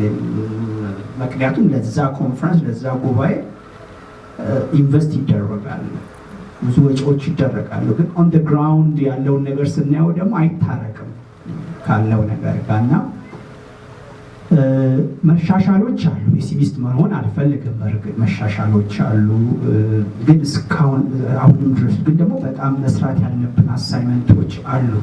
በትምህርት ተቋማቶቻችን፣ በእምነት ተቋማቶቻችን፣ የባህል እሴቶቻችንን ቅድም እንዳነሳሁላችሁ መፈተሽ መቻል አለብን። ምክንያቱም እርግጠኛ ነኝ ከተማ ውስጥ ከገጠር ይልቅ ከተማ ውስጥ ይበዛ ይመስለኛል። የገጠሩ አኗኗሩ ለምሳሌ አሁን ገጠር ውስጥ አሁን ትንሽ ባህሉን ከከተሜው ጋር እየተቀላቀለ መጥቶ እንጂ በሚስት በሀገር ቀልድ የለም የሚል ተረት ነው ያለውና ሚስቱን ቀና ብሎ ያየ ሰው ያው ለሞቱ ፈርዷል ማለት ነው። እንትኑን ላሳያችሁ ፈልጌ ነው ምን ያህል ጠንካራ የሆነ እሴት እንደነበራቸውና ይህን ወደኋላ ሄደን ማየት ብንችል እና ወደ ራሳችን መመልከት ብንችል ይሄ አሉ የሚባሉት ችግሮች ከኛ በላይ አይደሉም፣ ሊሆኑም አይችሉም። እና እንደ ሀገር እንግዲህ ለኢትዮጵያ እርግጥ ነው መሻሻሎች አሉ፣ ግን አሁን ድረስ አስደንጋጭ የሆኑ ሪፖርቶች አሉ። በከፍተኛ ትምህርት ተቋማት ብዙዎቻችሁ ወጣቶች ናችሁ፣ በዩኒቨርሲቲ አካባቢ እንግዲህ ኦኬ እሺ። ስለዚህ ወደ ራሳችን መመልከቱ መልካም ነው። እንግዲህ ቀሪ ጊዜ ካለ ደግሞ እንቀጥላለን። አመሰግናለሁ። Thank you very much. So I'll be passing to delegate. If there's anything that you'd like to add, you have 5 minutes. Okay, so እኔ አድ ማድረግ የምፈልገው ነገር ቅድም አሁን እናቶቻችን ስለሆኑ እህቶቻችን ስለሆኑ ሚስቶቻችን ስለሆኑ እናክብራቸው ተብሏል። ግን ለእኔ ይሄ ማለት የሆነ ሰውዬ ስራ አስኪያጅ ስለሆነ እናክብረው ወይ የሆነ ፖዚሽን ላይ ስላለች እናክብራት ምናምን ብሎ ታይትል እንደመስጠት ነው የሚመስለኝ። ከዛ በላይ መሆን ያለበት ብዬ እንደ ሰው አሁን የሆነ ወንድንም ሳከብር የሆነ ሰው ለምሳሌ እዚህ መጥቶ እዚህ ጋር ቁጭ በል እንደዚህ አድርጊ ያልኩኝ ሪስፔክት አድርጌ ሳከብረው እንደ ሰው ነው ማከብረው። መጀመሪያ ሴት ልጅ እንደ ሰው መከበር አለባት። መጀመሪያ ጀንደር ቤዝድ ቫዮለንስ ላይ ራሱ መጀመሪያ እንትን ስንል ሂውማን ራይት ቫዮሌሽን ብለነዋል። ሂውማን ራይት ማለት ደግሞ የሰው ልጅ ሰው በመሆኑ የሚገፈፈው መብት ማለት ነው። ስለዚህ ሴት ልጅ ሰው በመሆኗ ብቻ ወጥታ በነፃነት መግባት አለባት፣ የፈለገችውን ነገር ማድረግ አለባት። እንደ ሰው ነው መጀመሪያ ልናከብራት የሚገባው። ሌላው ምለው ነገር ኦን ዘ ዩዝ ነው። ወጣቶች we have the biggest role to play። አሁን ሞዴል አፍሪካን ዩኒየን it's a youth initiative እና ምንድነው ወጣቶች ያለንን ነገር መጠቀም አለብን። we don't have to wait for other person to come to us and knock our doors, but we have to be the one who go forward and knock the door. ለምሳሌ እና ደግሞ we have to start also changing ከራሳችን for instance ወንዶች ለምሳሌ ይሄንን ለከፋ ካትኮሊንግ ባላደርግ የሆነች ሴት ስታል ምንድነው የሚጎዳኝ? ምንድነው የምጠቀመው? ሪዝናብል መሆን አለብን። when we are doing something ለምንድነው የምናደርገው የሚለውን ነገር ማስተዋል አለብን። we have to be reasonable። ሌላ ደግሞ ሪፖርት አሁን ለምሳሌ ብዙ ጥቃቶች ይከሰታሉ። there have been violent acቶች ይደረጋሉ። እነዚህ ነገሮች ሪፖርት መደረግ አለባቸው። አብዛኞቹ በቤታቸው ነው የሚቀሩት። ይሄን ለማድረግ እንደወጣት ምን ይገባናል ስንል ለምሳሌ አሶሲዬሽኖችን ማወቅ አለብን። there is for instance ኢውላ የሚባል Ethiopian Women Lawyers Association በነፃ ነው ሰፖርት የሚያደርጉት፣ በነፃ ነው ጥብቅና የሚቆሙት። ለእነዚህና ሌሎች በጣም ብዙ አይነት ኦርጋን ለምሳሌ ኔዋም ቢሆን you have to go there and ask። ስለዚህ ሪፖርት በማድረግ ራሱ ሄልፕ ማድረግ እንችላለን። ሌላኛው ምንድነው awareness creation። ብዙዎቻችን especially in the urban areas we have the access for social media, so we have to use the social media for good. For instance 16-day activism ላይ ሶሻል ሚዲያዎቻችን ላይ ፖስት እያደረግን ብንጠቀምበት ሶሻል ሚዲያን for good ተጠቀምን ማለት ነው። ሌላው ደግሞ አብዛኞቻችን ብዙ ስኪሎች አለን። ለምሳሌ ራይቲንግ ስኪል ያለው ፖይም መጻፍ የሚችል ሾርት ስቶሪ መጻፍ የሚችል ሰው ሊኖር ይችላል። ኦር ደግሞ ፔይንቲንግ ስኪሎች ያለን ልንኖር እንችላለን። ሲንጊንግ ስኪል ሊኖር ይችላል። ያለንን ፖቴንሻል ስኪሎቻችንን ተጠቅመን ይሄን ነገር push forward ማድረግ እንችላለን። we can use our skills, we can use our potentials, each and every little things ማለፍ የለብንም። we don't have to underestimate our power, our energy and our የኛን ምንድነው ልናበረከት የምንችለውን አስተዋጽኦ ወደ ታች ማድረግ የለብንም ማለት ነው። ወደ መጨረሻው ስመጣ ምንድነው ሴቶች ራሳችን ደግሞ አሁን በእርግጥ አሁን እየተማርን የመጣን ወይም ለሶሻል ሚዲያውም ለብዙ ነገር አክሰስ ያለን ሰዎች we might think ይሄማ violent act ነው ልንል እንችላለን። ግን አሁን ብዙዎቹ ወደ rural areas when we go to rural areas many of women think that the things that have been done to us ትክክል ነው ብለው ያስባሉ። አሁን የሆነ ሰው ጥቃት ሲያደርስባቸው ምን ሲልባቸው ለምሳሌ if they are marriage ላይ ከሆነ ወደ ውጪ ማውጣው ላይ ናገር ይችላል። ኦር ዝም ብለሽ ቁጭ በይ ልጆች አሉሽ ቤተሰብ አለ የሚባል ነገር አለበት። ቤተሰብ ሊኖር ይችላል፣ ግን ቤተሰብ የሚኖረው it's where the mother is healthy emotionally, physically, mentally. ይሄን ነገር መቀየር አለበት። the youth has to be an advocate መሆን አለበት። ያለንን ስኪል በሙሉ መጠቀም መቻል አለብን። አንደርስቲሜት ማድረግ የለብንም። በስተመጨረሻ ሜል ኢንጌጅመንት ላይ ተብሏል። ምን ማድረግ እንችላለን ብዬ አስባለሁኝ። ዩት ግሩፖች አሉ፣ አድቮኬሲ ግሩፕስ አሉ በየትምህርት ቤቶቻችን ግቢ ውስጥም ሊሆን ይችላል ዩኒቨርሲቲ ግቢ ውስጥ እዛ ላይ መሳተፍ መቻል አለብን። ባይ ዘ ዌይ አም አሜዝድ የዚህ የሲሙሌሽን ልጆች ስንመርጥ አብዛኞቹ ወንዶች ናቸው እና አም ቬሪ ኤክሳይትድ። Okay, thank you very much. It was very meaningful. I can't even say it again because you've said it very well. So a round of applause for our panelists. So after you give them a round of applause, you're expected to give them also questions, suggestions, comments, because that will really help us. So if any of you have a question, please raise your play cards.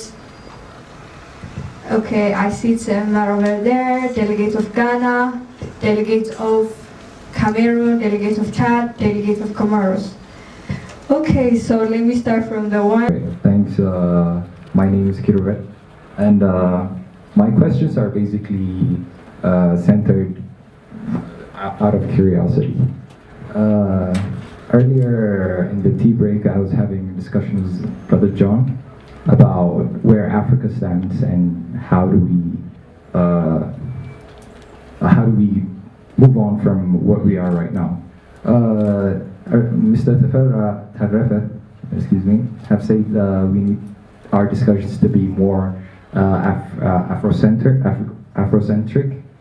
and you also have mentioned that our society has moved back in generations, and you have also mentioned that it's time for action to move forward. Our brother John thinks the problem with us moving forward is the leadership, but he also mentioned that he has hope on our momentum to achieve whatever we're aiming for. So as a researcher, what do you think is the larger role that plays? Is it leadership, or is it the socio-cultural factors that are impeding the growth or the prosperous Africa?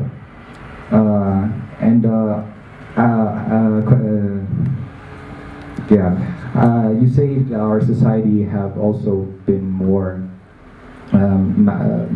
have been giving more pride and appreciation to our women in the past, but now we're losing that sense in a bit.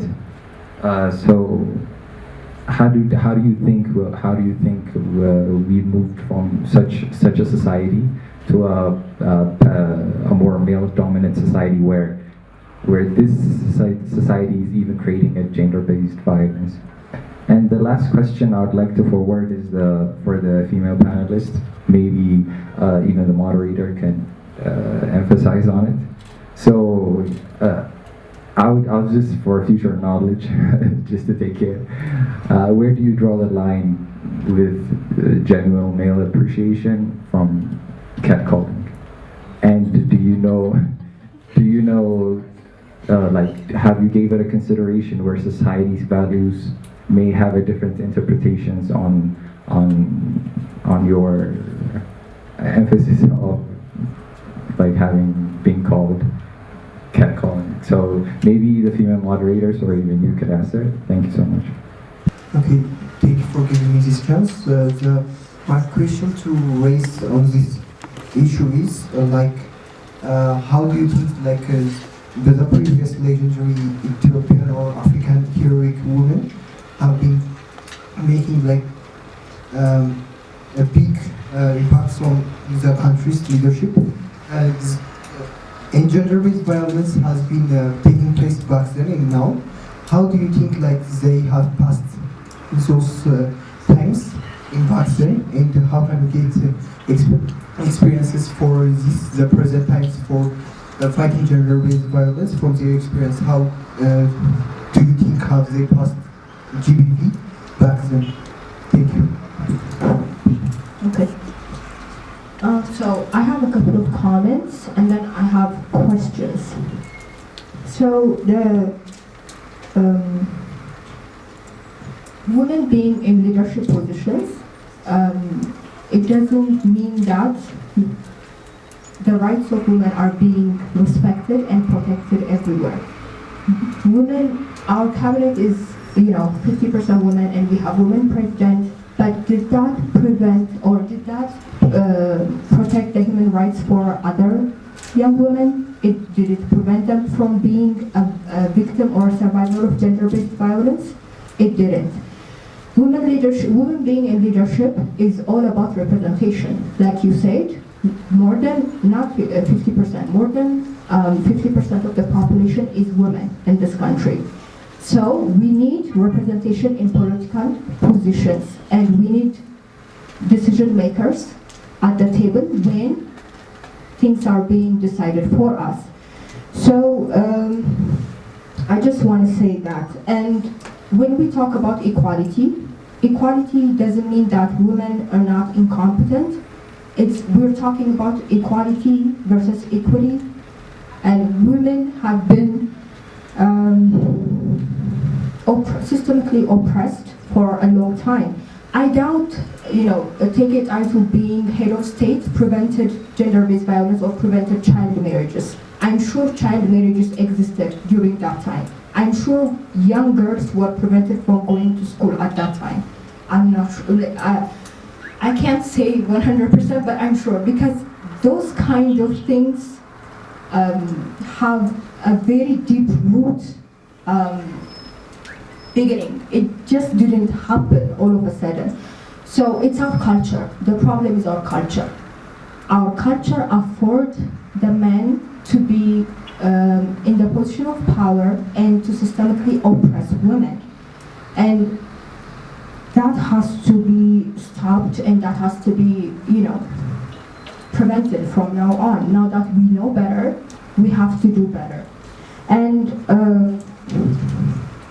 let's talk about the power dynamic. We talked about, teachers abusing their power. Even if he was talking about this, I'm glad you raised this, because I think it was John. He said young women may be attracted to their, teachers, and the teacher has to be, the one that says, calm down, go away or something like that, because you never know. That woman is younger, and she's not, she may think this is, good, but that's not, that shouldn't be shamed. But I have a colleague that sat down his student, he told her, she said, I like you, and things like that. And he sat her down and he prepared for it, and he sat her down and told her why this relationship would be wrong, because it's about the power dynamic.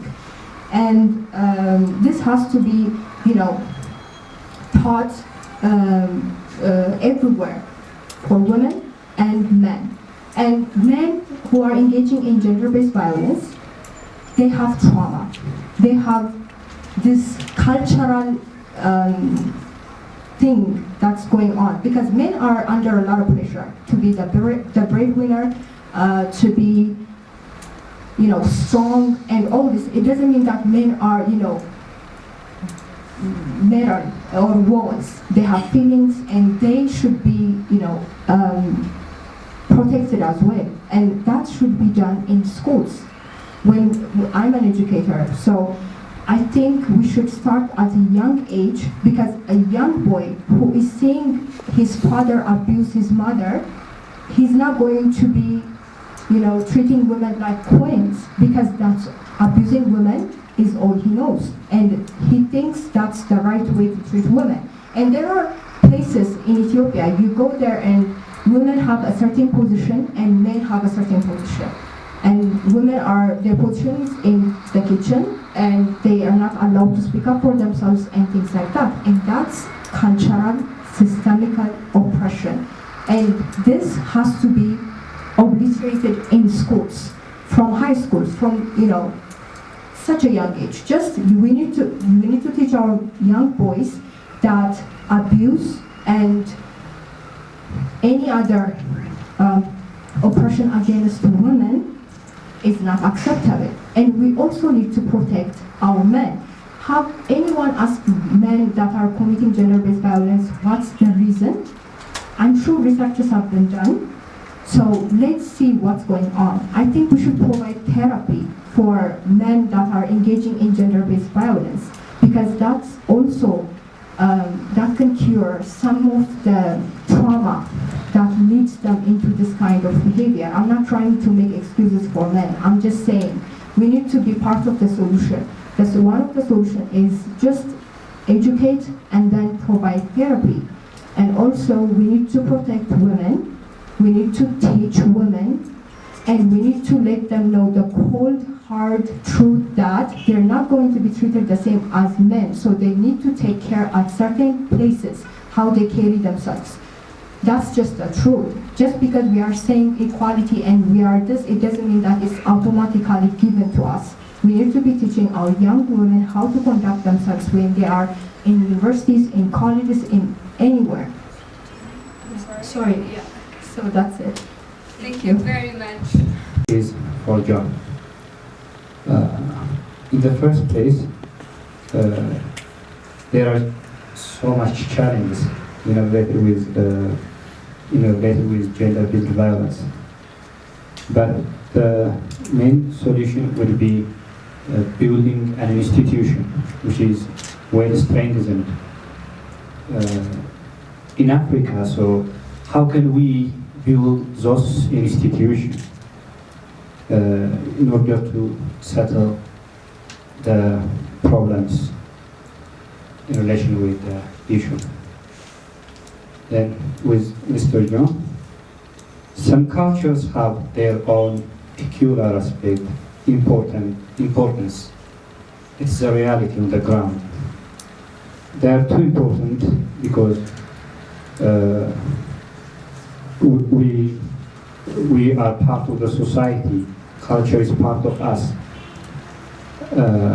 And how to preserve some important cultures in the society and sustain the rights of the women and other basic rights. In instance, I'm asking how to build a mutual sustainability. Thanks. Thank you very I think my question goes for Lloyd. I have a confusion with the difference between complementing gender-based violence. Example, if a guy stand in the street and say, a girl, oh, you are beautiful, you are glowing like a diamond. What's wrong with that? I think it is compliment. And my question is, what's the difference between gender-based violence and compliment? I really have a suggestion. ጥያቄም ነው ብዙ ጊዜ አሁን ይወራል የሴቶች ጀንደር ቤዝድ ቫዮለንስ የተባለ ይወራል እንደኔ ግን ሶስት ትናንሽ እህቶች አሉ ካለኝ ኤክስፒሪየንስ እነሱ ላይ ግን አሁን እንደ ወንድም የምሰራው ሜንታሊ እና ፊዚካሊ ስትሮንግ ማድረግ ነው which obviously doesn't seem as bad as other things that are happening in this country, like killing, kidnapping, and raping, and beating up, and girls disappearing from campus and nobody knowing why or how.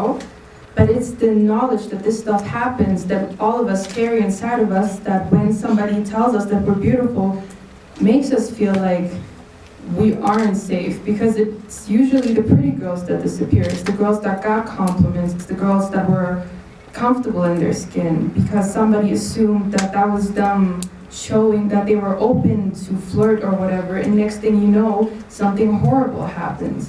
And catcalling, for me personally, when somebody catcalls me, I don't think, well, what a nice gentleman, he was just being sweet.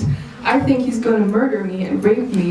He's going to distribute my body parts across the country. And I mean, that's a horrible mind space to be in for somebody, especially because this is something I've been feeling since I was young. And men don't just hit on older women, they hit on children.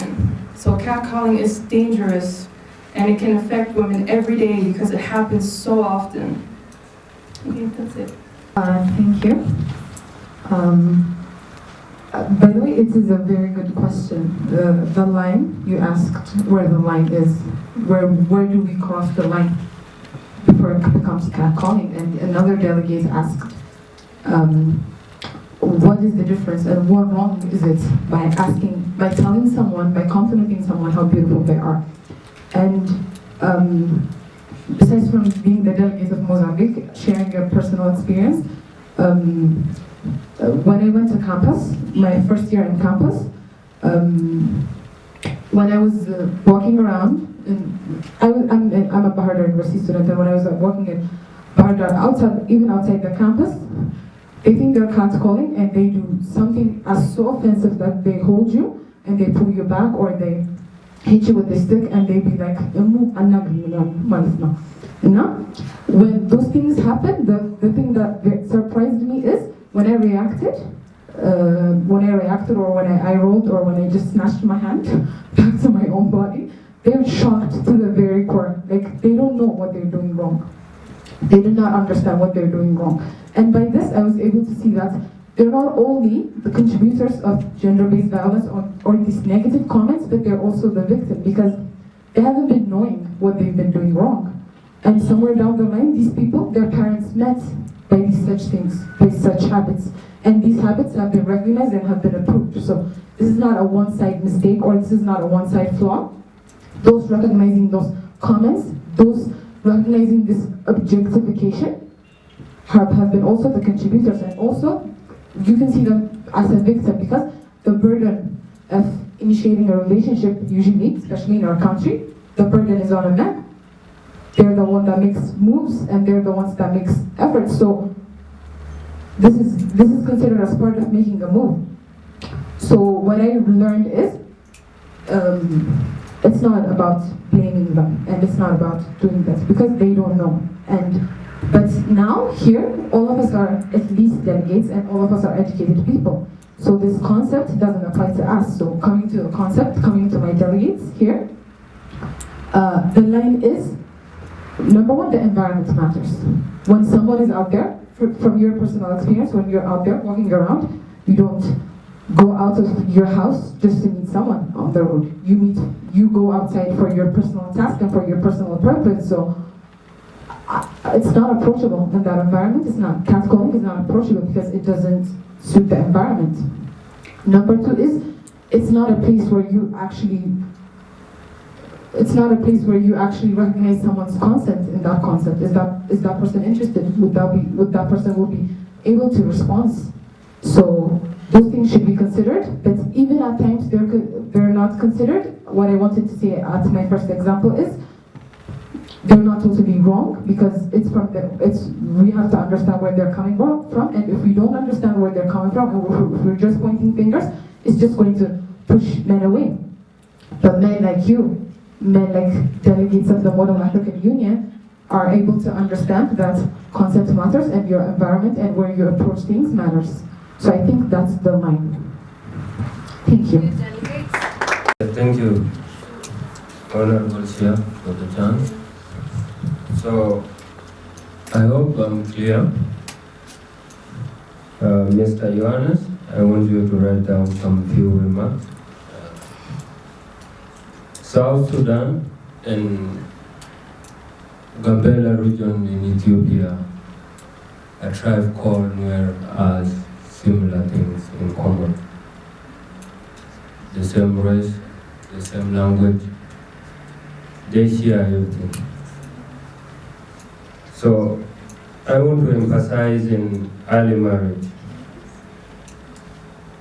If you want to finish something or stop something from happening, I think we should always go back to the root cause of something. If you see early marriage, that's where gender-based violence begins, because when you are being married by someone who is older than you, that person becomes dominant in your relationship, even at home. So you don't have right to exercise your needs or talk back to that person.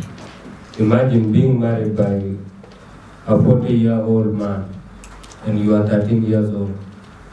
That's your grandfather.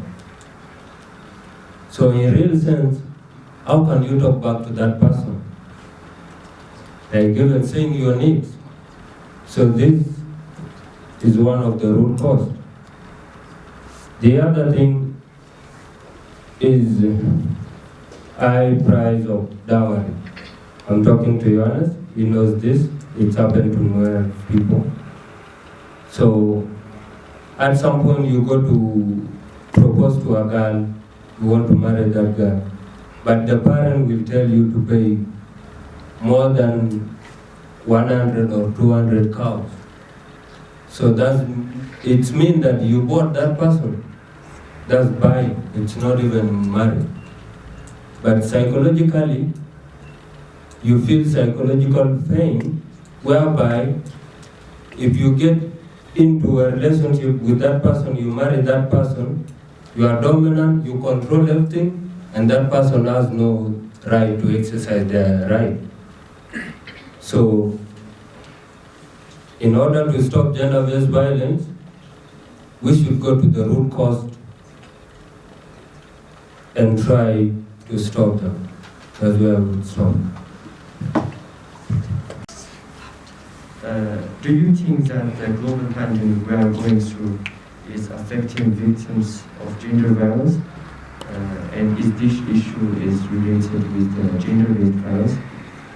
It is the first question. And the second one is, what is the United Nations doing to end this and prevent violence against women and girls, especially after 2019 and 20? And I want to know more about United Nations information. Question, but it's like as if an idea. So I believe the core problem for violence against women starts because of women. This is because the way boys are raised by women, or most of the time by our mothers. I believe in most cases the power of breaking the cycle of gender violence is in the hands of women.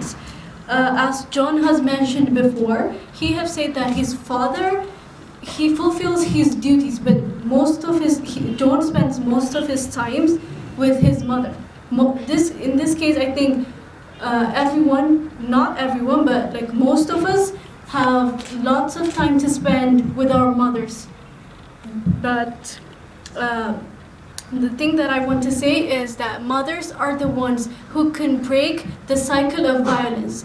When they have a daughter and a son at the same time, they can teach their son how to treat a girl, or they can give them the same responsibility as they are giving to their daughters in the house.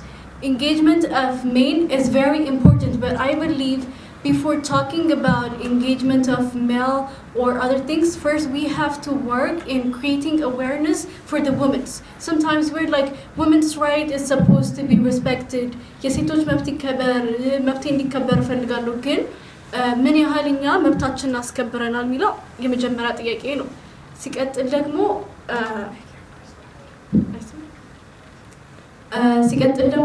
ብዙ ጊዜ እናቶች እነሱ ላይ የሚደረገው አሁን ለምሳሌ የባሎቻቸው ጥገኛ ይሆኑ ይመስላቸዋል፣ የባሎቻቸው የበታቸው ይሆኑ ይመስላቸዋል፣ ግን መልሰው የሚያደርጉት ነገር ልጆቻቸው ላይ ይሄንን ነው። ወንድ ልጃቸው እንዳይሰራ ግን ሴት ልጃቸው ደግሞ ኩሽና እንድትገባ እንድትሰራ የቤት ነገሮች እንድትሰራ። So I believe that we are the one that can break the cycle of violence, gender violence. Thank you. Remark, gender-based violence. What does gender mean? And probably we shouldn't also miss at this point of time, nearly 40% of the gender-based violence happens to young boys.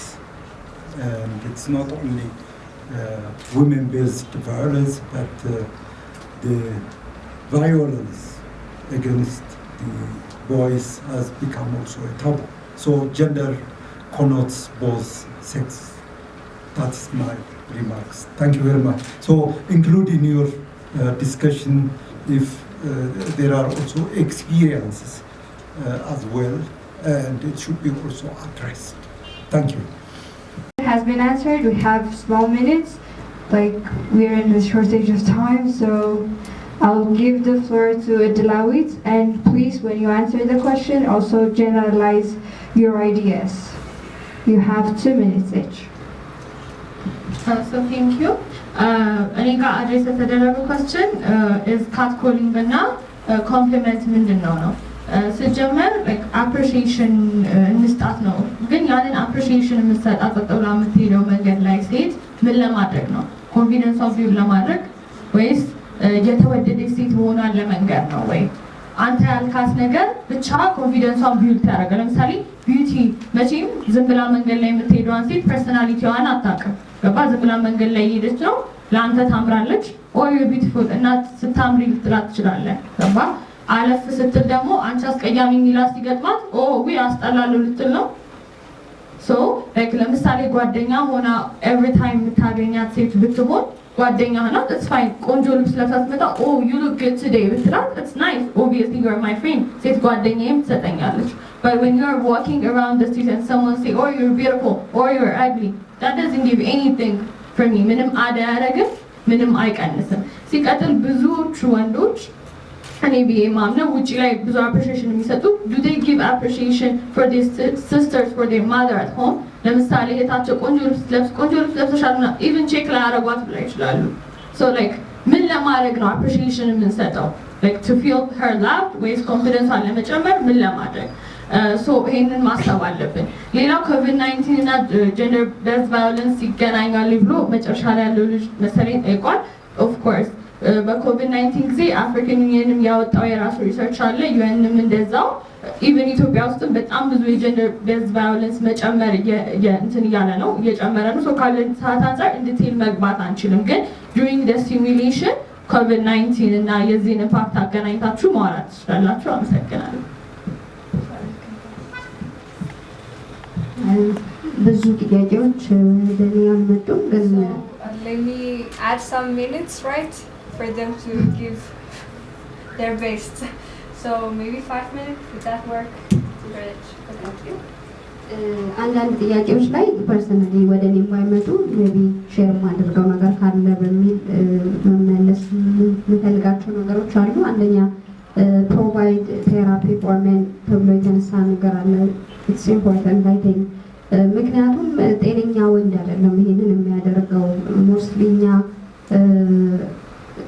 ስናስብ ጤነኛ ሰው የሚመስለን ፊዚካሊ ደህና ሆኖ የሚንቀሳቀስ ሰው ሊሆን ይችላል ግን ከአስተዳደግ ጀምሮ ከባህል ተጽዕኖ ጀምሮ የተለያየ ችግር ወይም ደግሞ ሜንታሊ ችግር ያለበት ሰው ነው ይሄንን የሚያደርገውና ሜንታል ቴራፒ የተባለው ነገር ኢትስ ቬሪ ኢምፖርታንት ሶ ዊ ሹድ ወርክ ኦን ዳት ብዬ አስባለሁኝና ሌላው ቢልዲንግ አን ኢንስቲትዩሽን ይሄንን ነገር ስራዬ ብሎ ይዞ ሊሰራበት የሚችል ኢንስቲትዩሽን ካልቸርስ ሁሉም ካልቸርስ መጥፎ አይደሉም ሳም ካልቸርስ አር ኢምፖርታንት ኦር ሳም ካልቸርስ አር ዩዝፉል ብሎ ያነሳው ነገር አለና ነው ዊ ኮል ዲስ ቲንግስ harmful traditional practices not culture በራሱ መጥፎ የሚባል ባህል የለም ግን in that culture we have harmful traditional practices which promote gender-based violence. That's what we have to fight together.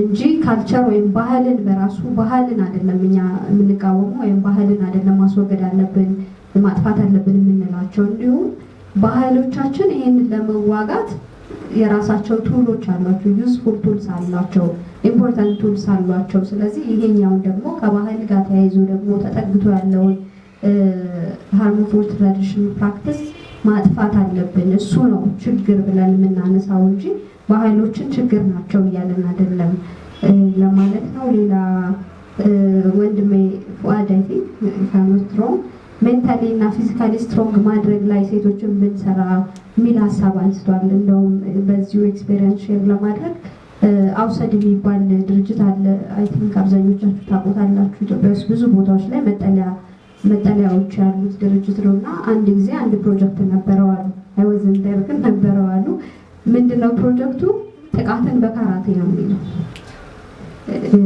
ሴቶችን ስትሮንግ በማድረግ ወይም ካራቴ እንዲማሩ በማድረግ ጥቃት እንዳይደርስባቸው መከላከል እንዲችሉ ግን ያ ሊያስኬድ አልቻለም ዘስዋይ ውስጥ ምክንያቱም ምን ያህሎቹን ሴቶች ነው ኢትዮጵያ ውስጥ ካራቴ ያስተምረን ጥቃት እንዳይደርስባቸው ማድረግ የምንችለው ከተማ ውስጥ ያሉትን መሞከር እንችላለን ግን can we address those people those women in rural areas with this አንችልም አይደል እንደውም ያለበት ችግር ብዙ ነው ይሄንን እንኳን ማድረግ የሚያስችል አይደለም ስለዚህ በደንብ መስራት ያለብን የሰው አእምሮ ላይ ሜንታል ሜንታሊ ላይ መስራት ያለብን። ወንዱ ያንን ነገር እንዳይፈቅደው ማድረግ ከቻለን who is going to have who is going to attack her?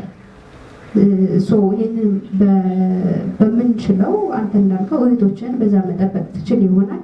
ግን ዛሬ ባስተማርካት የመከላከያ ወይም የአቅሟን የማጎልበቻ ነገር ከዛ አቅም በላይ የሆነ ወንድ ሊመጣ ይችላል። ሰስተነብል ሶሉሽን አይሆንልንም ያንን ማድረግ። ተስዋይ በደንብ የተሻሉ መፍትሄዎችን መፈለግ አለብን የምንለውና ካለን ሰዓት አንፃር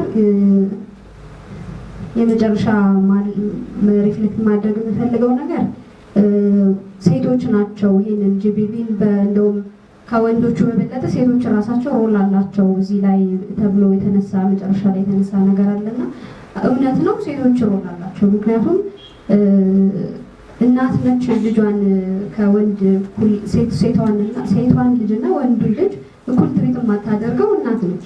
ለምንድን ነው? ፈልጋ አይደለም። የባህል ወይም ቅድም ስንላቸው የነበሩት አስተሳሰቦች ባላቀር አስተሳሰቦች እሷንም ይጎዷታል። እሷን ላይ ኢፌክት አላቸው ሴቷን ላይ ታስዋይ እንጂ ዴሊብሬትሊ አይደለም ያንን እያደረገች ያለችው ራሱ ባህሉ ያንን እንድታደርግ ስለሚያደርጋት ነው። so we have to work on awareness raising and also mental therapy as our previous speaker said it before. Thank you. So thank you. Thank you very much, Hiwat. So before we pass to another panelists, do you have any question to those panelists that has spoken before? So there's no question. All your questions have been well answered. Okay. So if you can make your loud. I mean, we can have more discussions later on, but there are some skeptical points raised by the panelists, so it's better to just move on and later on have personal discussion. Okay. I have a question for Hiwat. With Nasser. I have raised a question about there are war and conflicts in our country, as we all know, and where there is conflict, there is obviously a gender-based violence, and we all know we have heard some research being done in the presence of gender-based violence in Tigray, Amhara, and Afar regions nowadays. So are we going to wait until the war has ended in order to cure those affected by the gender-based violence, or are we going to act now? And what are the institutions like Newa doing in order to prevent or to cure these things? Are they going to wait until the war has ended and everybody has been affected, or is there a way that prevention could be given before cure? Thank you very much, Delegate of Mali. Actually, sorry for skipping your question. Organizations like Newa are not waiting for the war to end to act on gender-based violence or to help women who are affected by this. If you ask what you are doing, what we are doing, like Newa, we have member organizations, ብቻችን አይደለም። ኔዋ ሲባል 29 member organizations ያሉት ድርጅት ነው። as I have stated earlier። ስለዚህ 29 member organizations የተለያዩ ሀገራችን ክፍል ላይ ነው ያሉት። Like outside, I mentioned its name earlier, and there are also other organizations who are working around Amhara and Tigray regions. ምንድነው የሚያደርጉት እነሱ? they help women who are victims of this kinds of attacks like gender-based violence, mentally እንዲሁም physically የደረሰባቸውን ነገሮች እንዲወጡ ለማድረግ ወደ ህግ አካል ወደ ፍትህ አካላት እንዲሄዱ ለማድረግ የቻሉትን ያህል ጥረት ያደርጋሉ። በእርግጥ we cannot say we address all women there. ምክንያቱም ከኔዋ ወይም ከሜምበር ኦርጋናይዜሽንስ በላይ ነው ይሄ ነገር። ከአቅም በላይ ነው። ብዙ ፖፑሌሽን ነው በዋር ቪክቲም እየሆነ ያለው። ብዙ ሴቶች ናቸው በጀንደር ቤዝድ ቫዮለንስ እየተጠቁ ያሉት በዛ በዋር አማካኝ ምክንያት ማለት ነው። ስለዚህ አሁን እያደረገን ያለነው እየተጎዱ ላሉት ወይም ከአካባቢያቸው እየተፈናቀሉ ላሉት ሴቶች አንደኛ ሸልተር ፕሮቫይድ እናደርጋለን። ሜምበር ኦርጋናይዜሽኖቻችን ሸልተር ፕሮቫይድ ያደርጋሉ፣ መጠለል የሚችሉበት። ተፈናቅለው መሄድ በራሱ ኢት ሃዝ ኢፌክትድ ጀንደር ቤዝድ ቫዮለንስ እንዲደርስባቸው የሚያደርግ ኢፌክት አለው። ስለዚህ ከአካባቢያቸው ተፈናቅለው ሲሄዱ ሴፍ የሆነ ስፔስ እንዲኖራቸው የሚያደርጉ ሸልተርስ አሉ። እዛ ተጠልለው ይህንን ጊዜ ማለፍ የሚችሉበት አንድ አክሰስ ያመቻቸን ነው። ከዛ ውጭ ደግሞ ለደረሰባቸው ደግሞ ጥቃቱ ለደረሰባቸው ሴቶች ፊዚካሊ የሚሰጡ የሜዲካል ትሪትመንቶች አሉ። ኢነርሽን ቱዛት ደግሞ የስነ ልቦና ቀውሱ ደግሞ የባሰ ወደ መጥፎ ነገር የሚሄድ ስለሆነ እዛ ባሉ ካውንስሊንግ ወይም የምክር አገልግሎት እና የሜንታል ቴራፒ የሚሰጡ ባለሙያዎች ደግሞ ቴራፒ ይሰጣቸዋል እና ይህንን ነው እያደረግን ያለ ነው። ከዛ ውጭ ሌጋል ሰፖርት እንዲያገኙ ደግሞ ቀደም ኢውላ ስታደርግ ነበር። ሌሎች ሜምበር ኦርጋናይዜሽኖች አሉ ይህንን አክሰስ የሚሰጡና እነሱ ደግሞ ወደ ትክክለኛው ፍትሃዊ ወደ ሆነው መንገድ ሄደው ፍትህ የሚያገኙበትን ሲስተም ያዘጋጃሉ ወይም ይሰራሉ እዛ ላይ ማለት ነው። Thank you very much. So the next panelist, Mr. Tafara. በርካታ ጥያቄዎች ሊመጡት ግን በዚህ ደቂቃ ሁሉን መመለስ ይቻል አይመስለኝም። አንዳንዶቹም ደግሞ ምናልባት ጉዳዩ በቀጥታ ለሚመለከታቸው የመንግስት አካላት ፖሊሲ ሜከርስ ደረጃ መመለስ ያለበት ይመስለኛል። ግን እንደው ዝም ብሎ አጠር ያሉ ሪፍሌክሽን ለማለት ቅድም ዶክተር ብርሃኑ ከግል ተሞክሮ የተነሳ ቢሆን የሚለው እኔ ለምሳሌ ከጥቂት ዓመታት በፊት ለአንድ ስኮላርሽፕ አግኝቼ ደቡብ አፍሪካ ሄድኩኝና አንድ ሄድኩ። ያው የገጠመኝ ቻሌንጅ ምን ነበረ? እዛ ባሉት ከፍተኛ የትምህርት ተቋማት ተማሪዎች እንደኛ ካፌ የላቸው፣ ብር ይሰጣቸዋል። ተዘጋጀ ማዕድ ቤት አለ ወይም ኩሽና፣ እዛ ማብሰል አለባቸው። ለአንድ ወር ያህል ተቸገር ሌላም አብረን ሄድን ኢትዮጵያን ተማሪዎች እና የቀንም ምሳም ማታም ምንድነው ጃም በዳቦ እየቀባን መብላት ነበር ስራችን። እዛ በሂደት ግን ምን ለመድን? ያው ኢንተርናሽናል ተማሪዎች አሉ ከሌሎች አፍሪካ ሀገራት የመጡና እንደዚህ ገንፎ በጣም ባህል ነው አፍሪካ ውስጥ አውቃላችሁ። ኡጋሊ ፓፕ ይባላል ደቡብ አፍሪካ። ስሙ ይለያይ እንጂ ማበያው ይለያያል። ኤኒዌይ ግን ያው ማብሰል ለመድን ማለት ነው።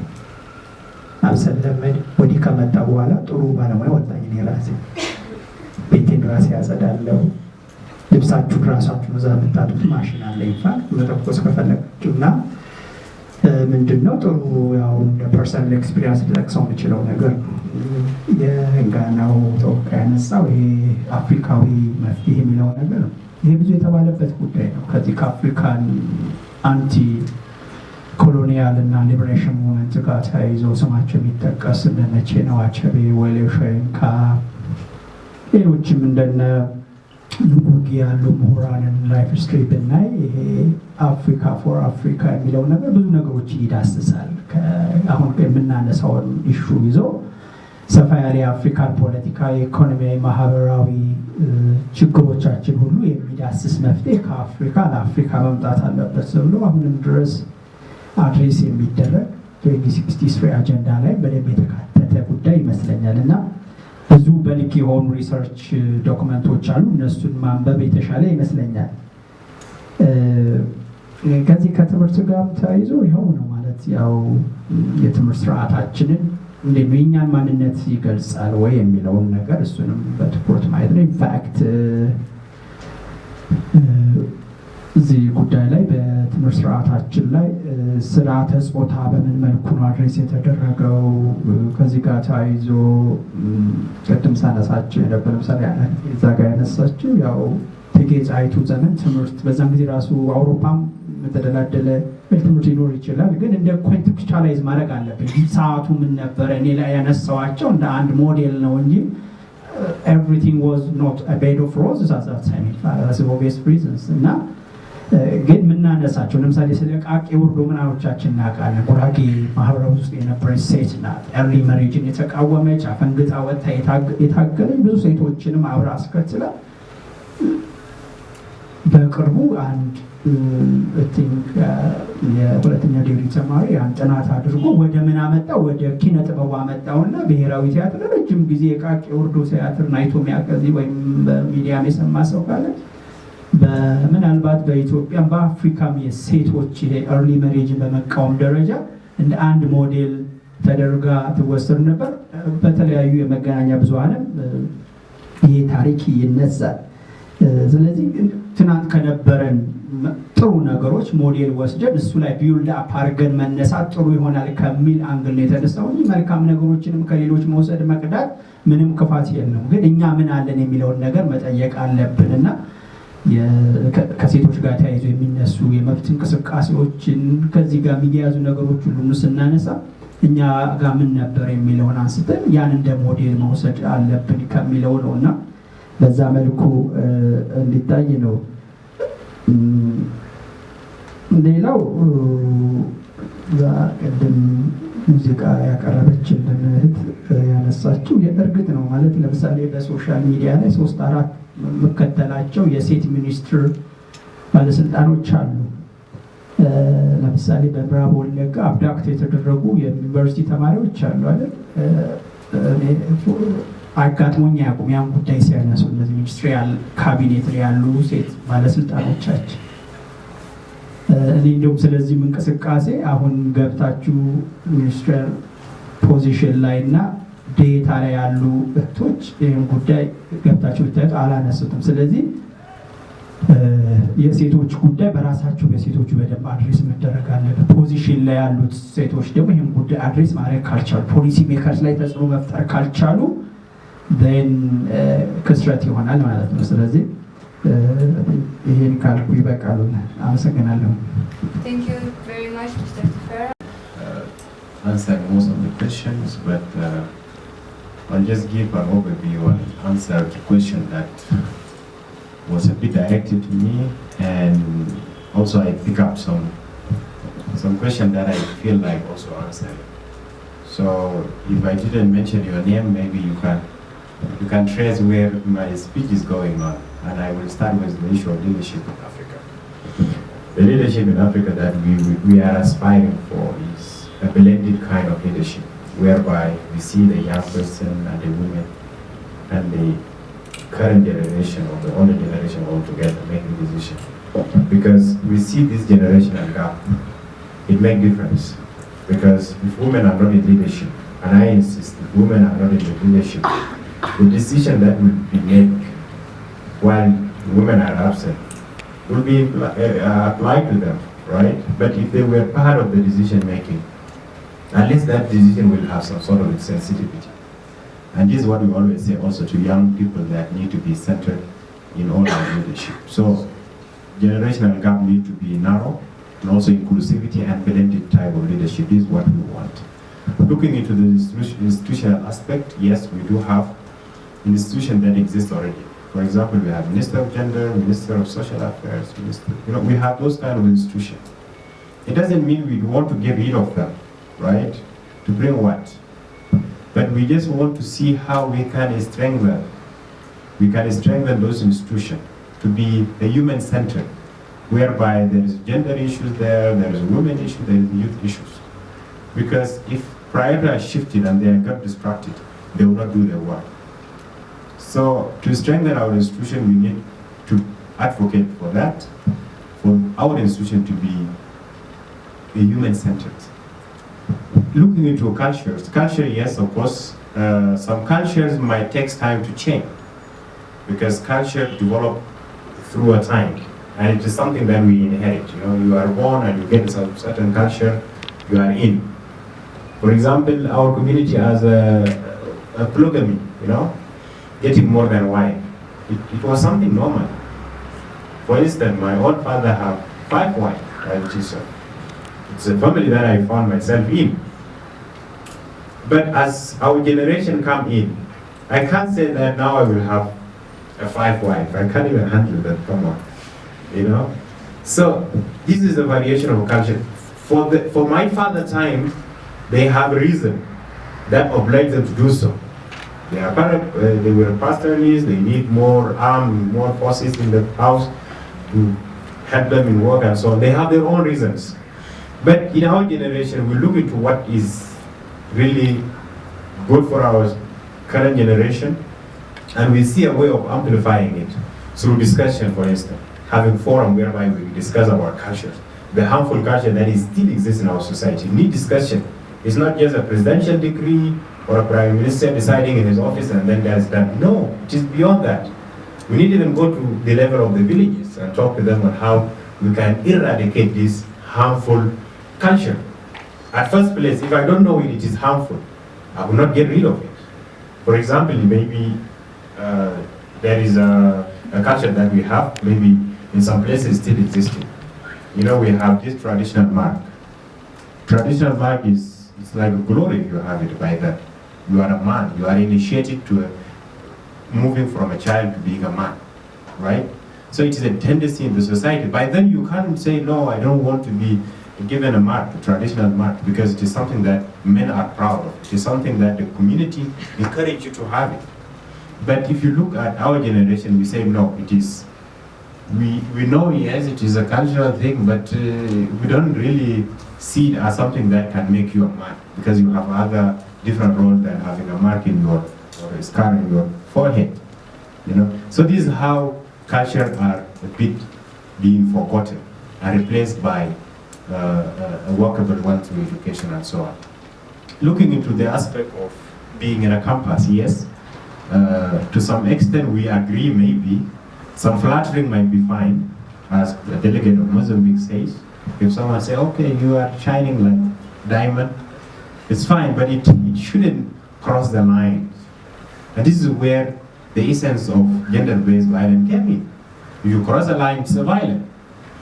If it doesn't cross the line, I think we have some sort of understanding of seeing it. But what I want to recommend is, for those in the campuses, I know life in the campus is where your journey and the blueprint of your life after graduation started.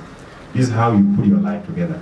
You will have vision. If I graduate as an accountant or business person, I will do this and that. This is where you put your life together.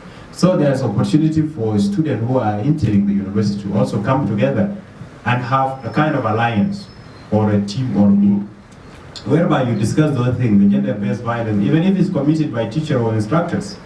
There's a way of doing it in a way that you will not harm yourself and you will not harm your colleagues. Because coming together against one person who is committing that gender-based violence is more than, you know, everyone can listen to your case.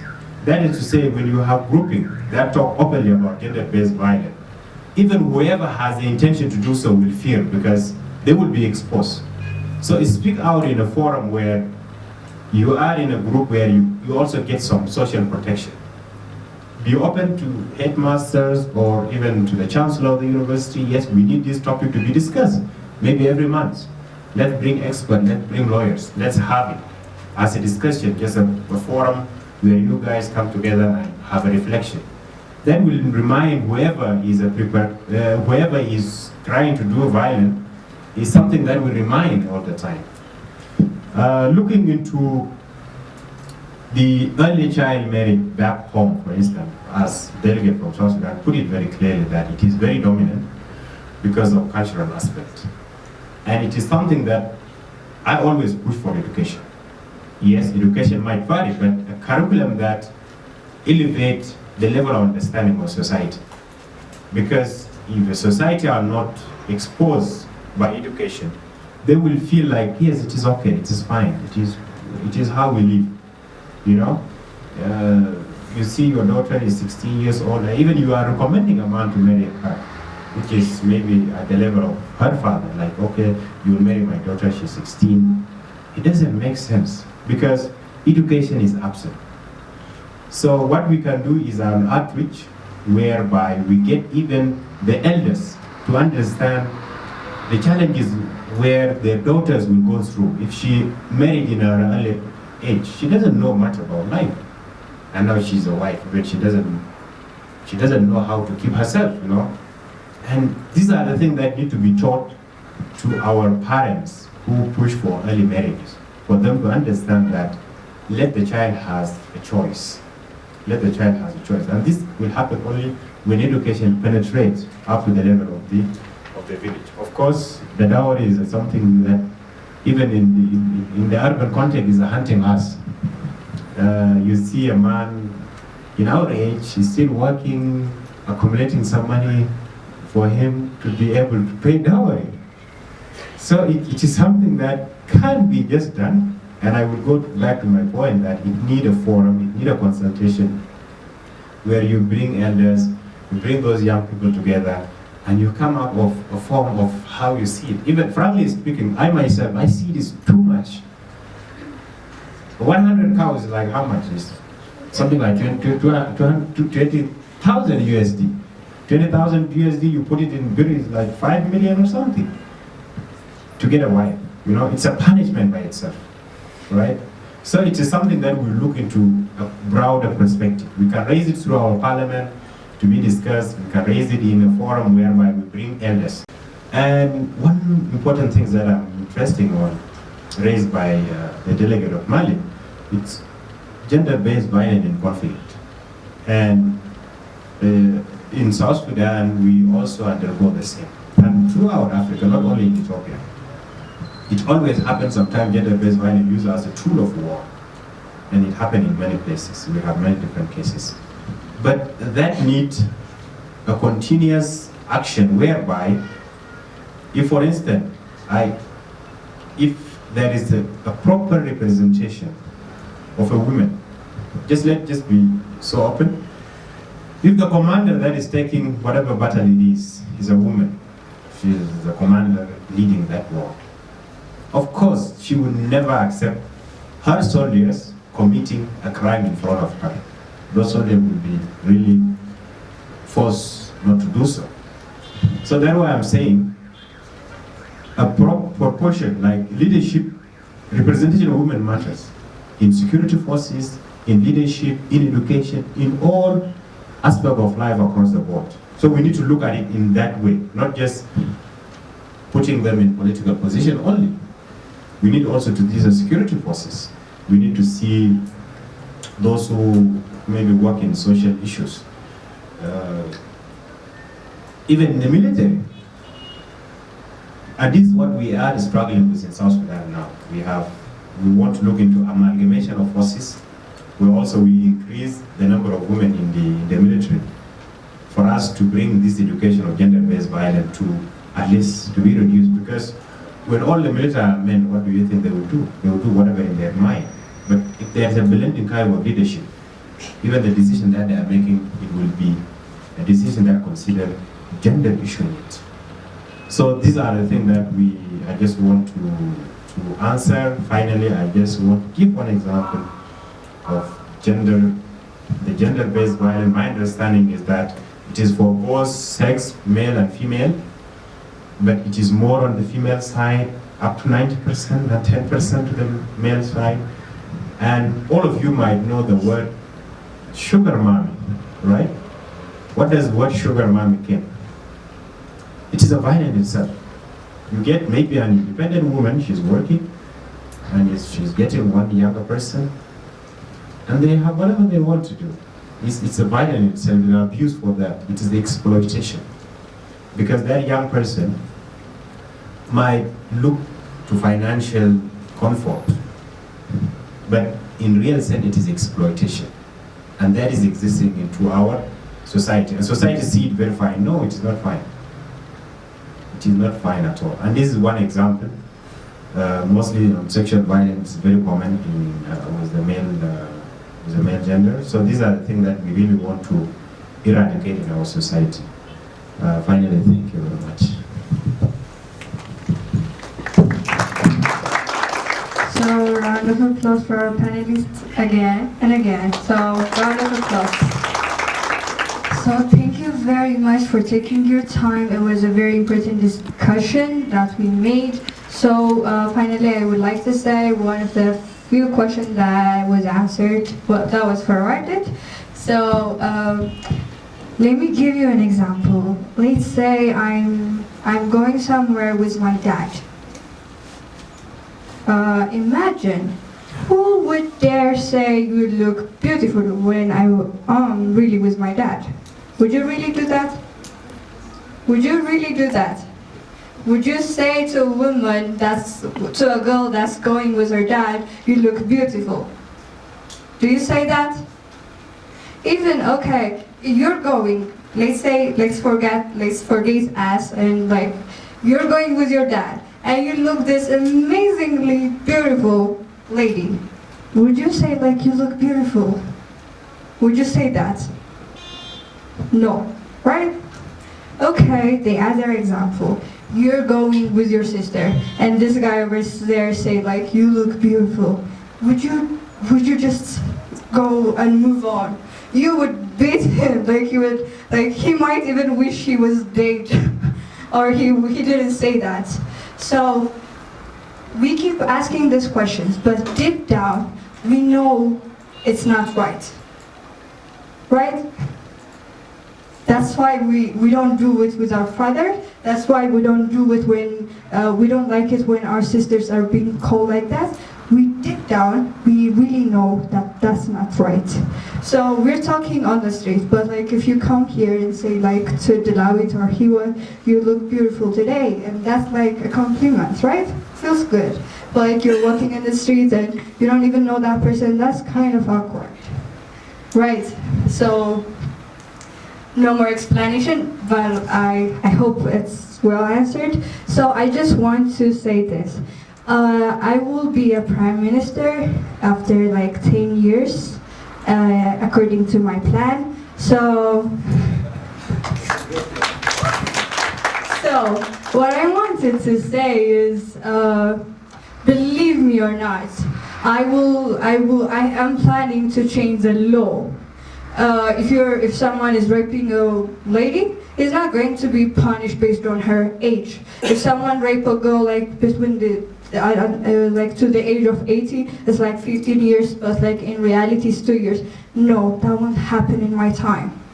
Because those punishments are punishments are not just like for you, but it's also punishments are to teach others. So believe me and trust me, you'll also be in some position in the next few years.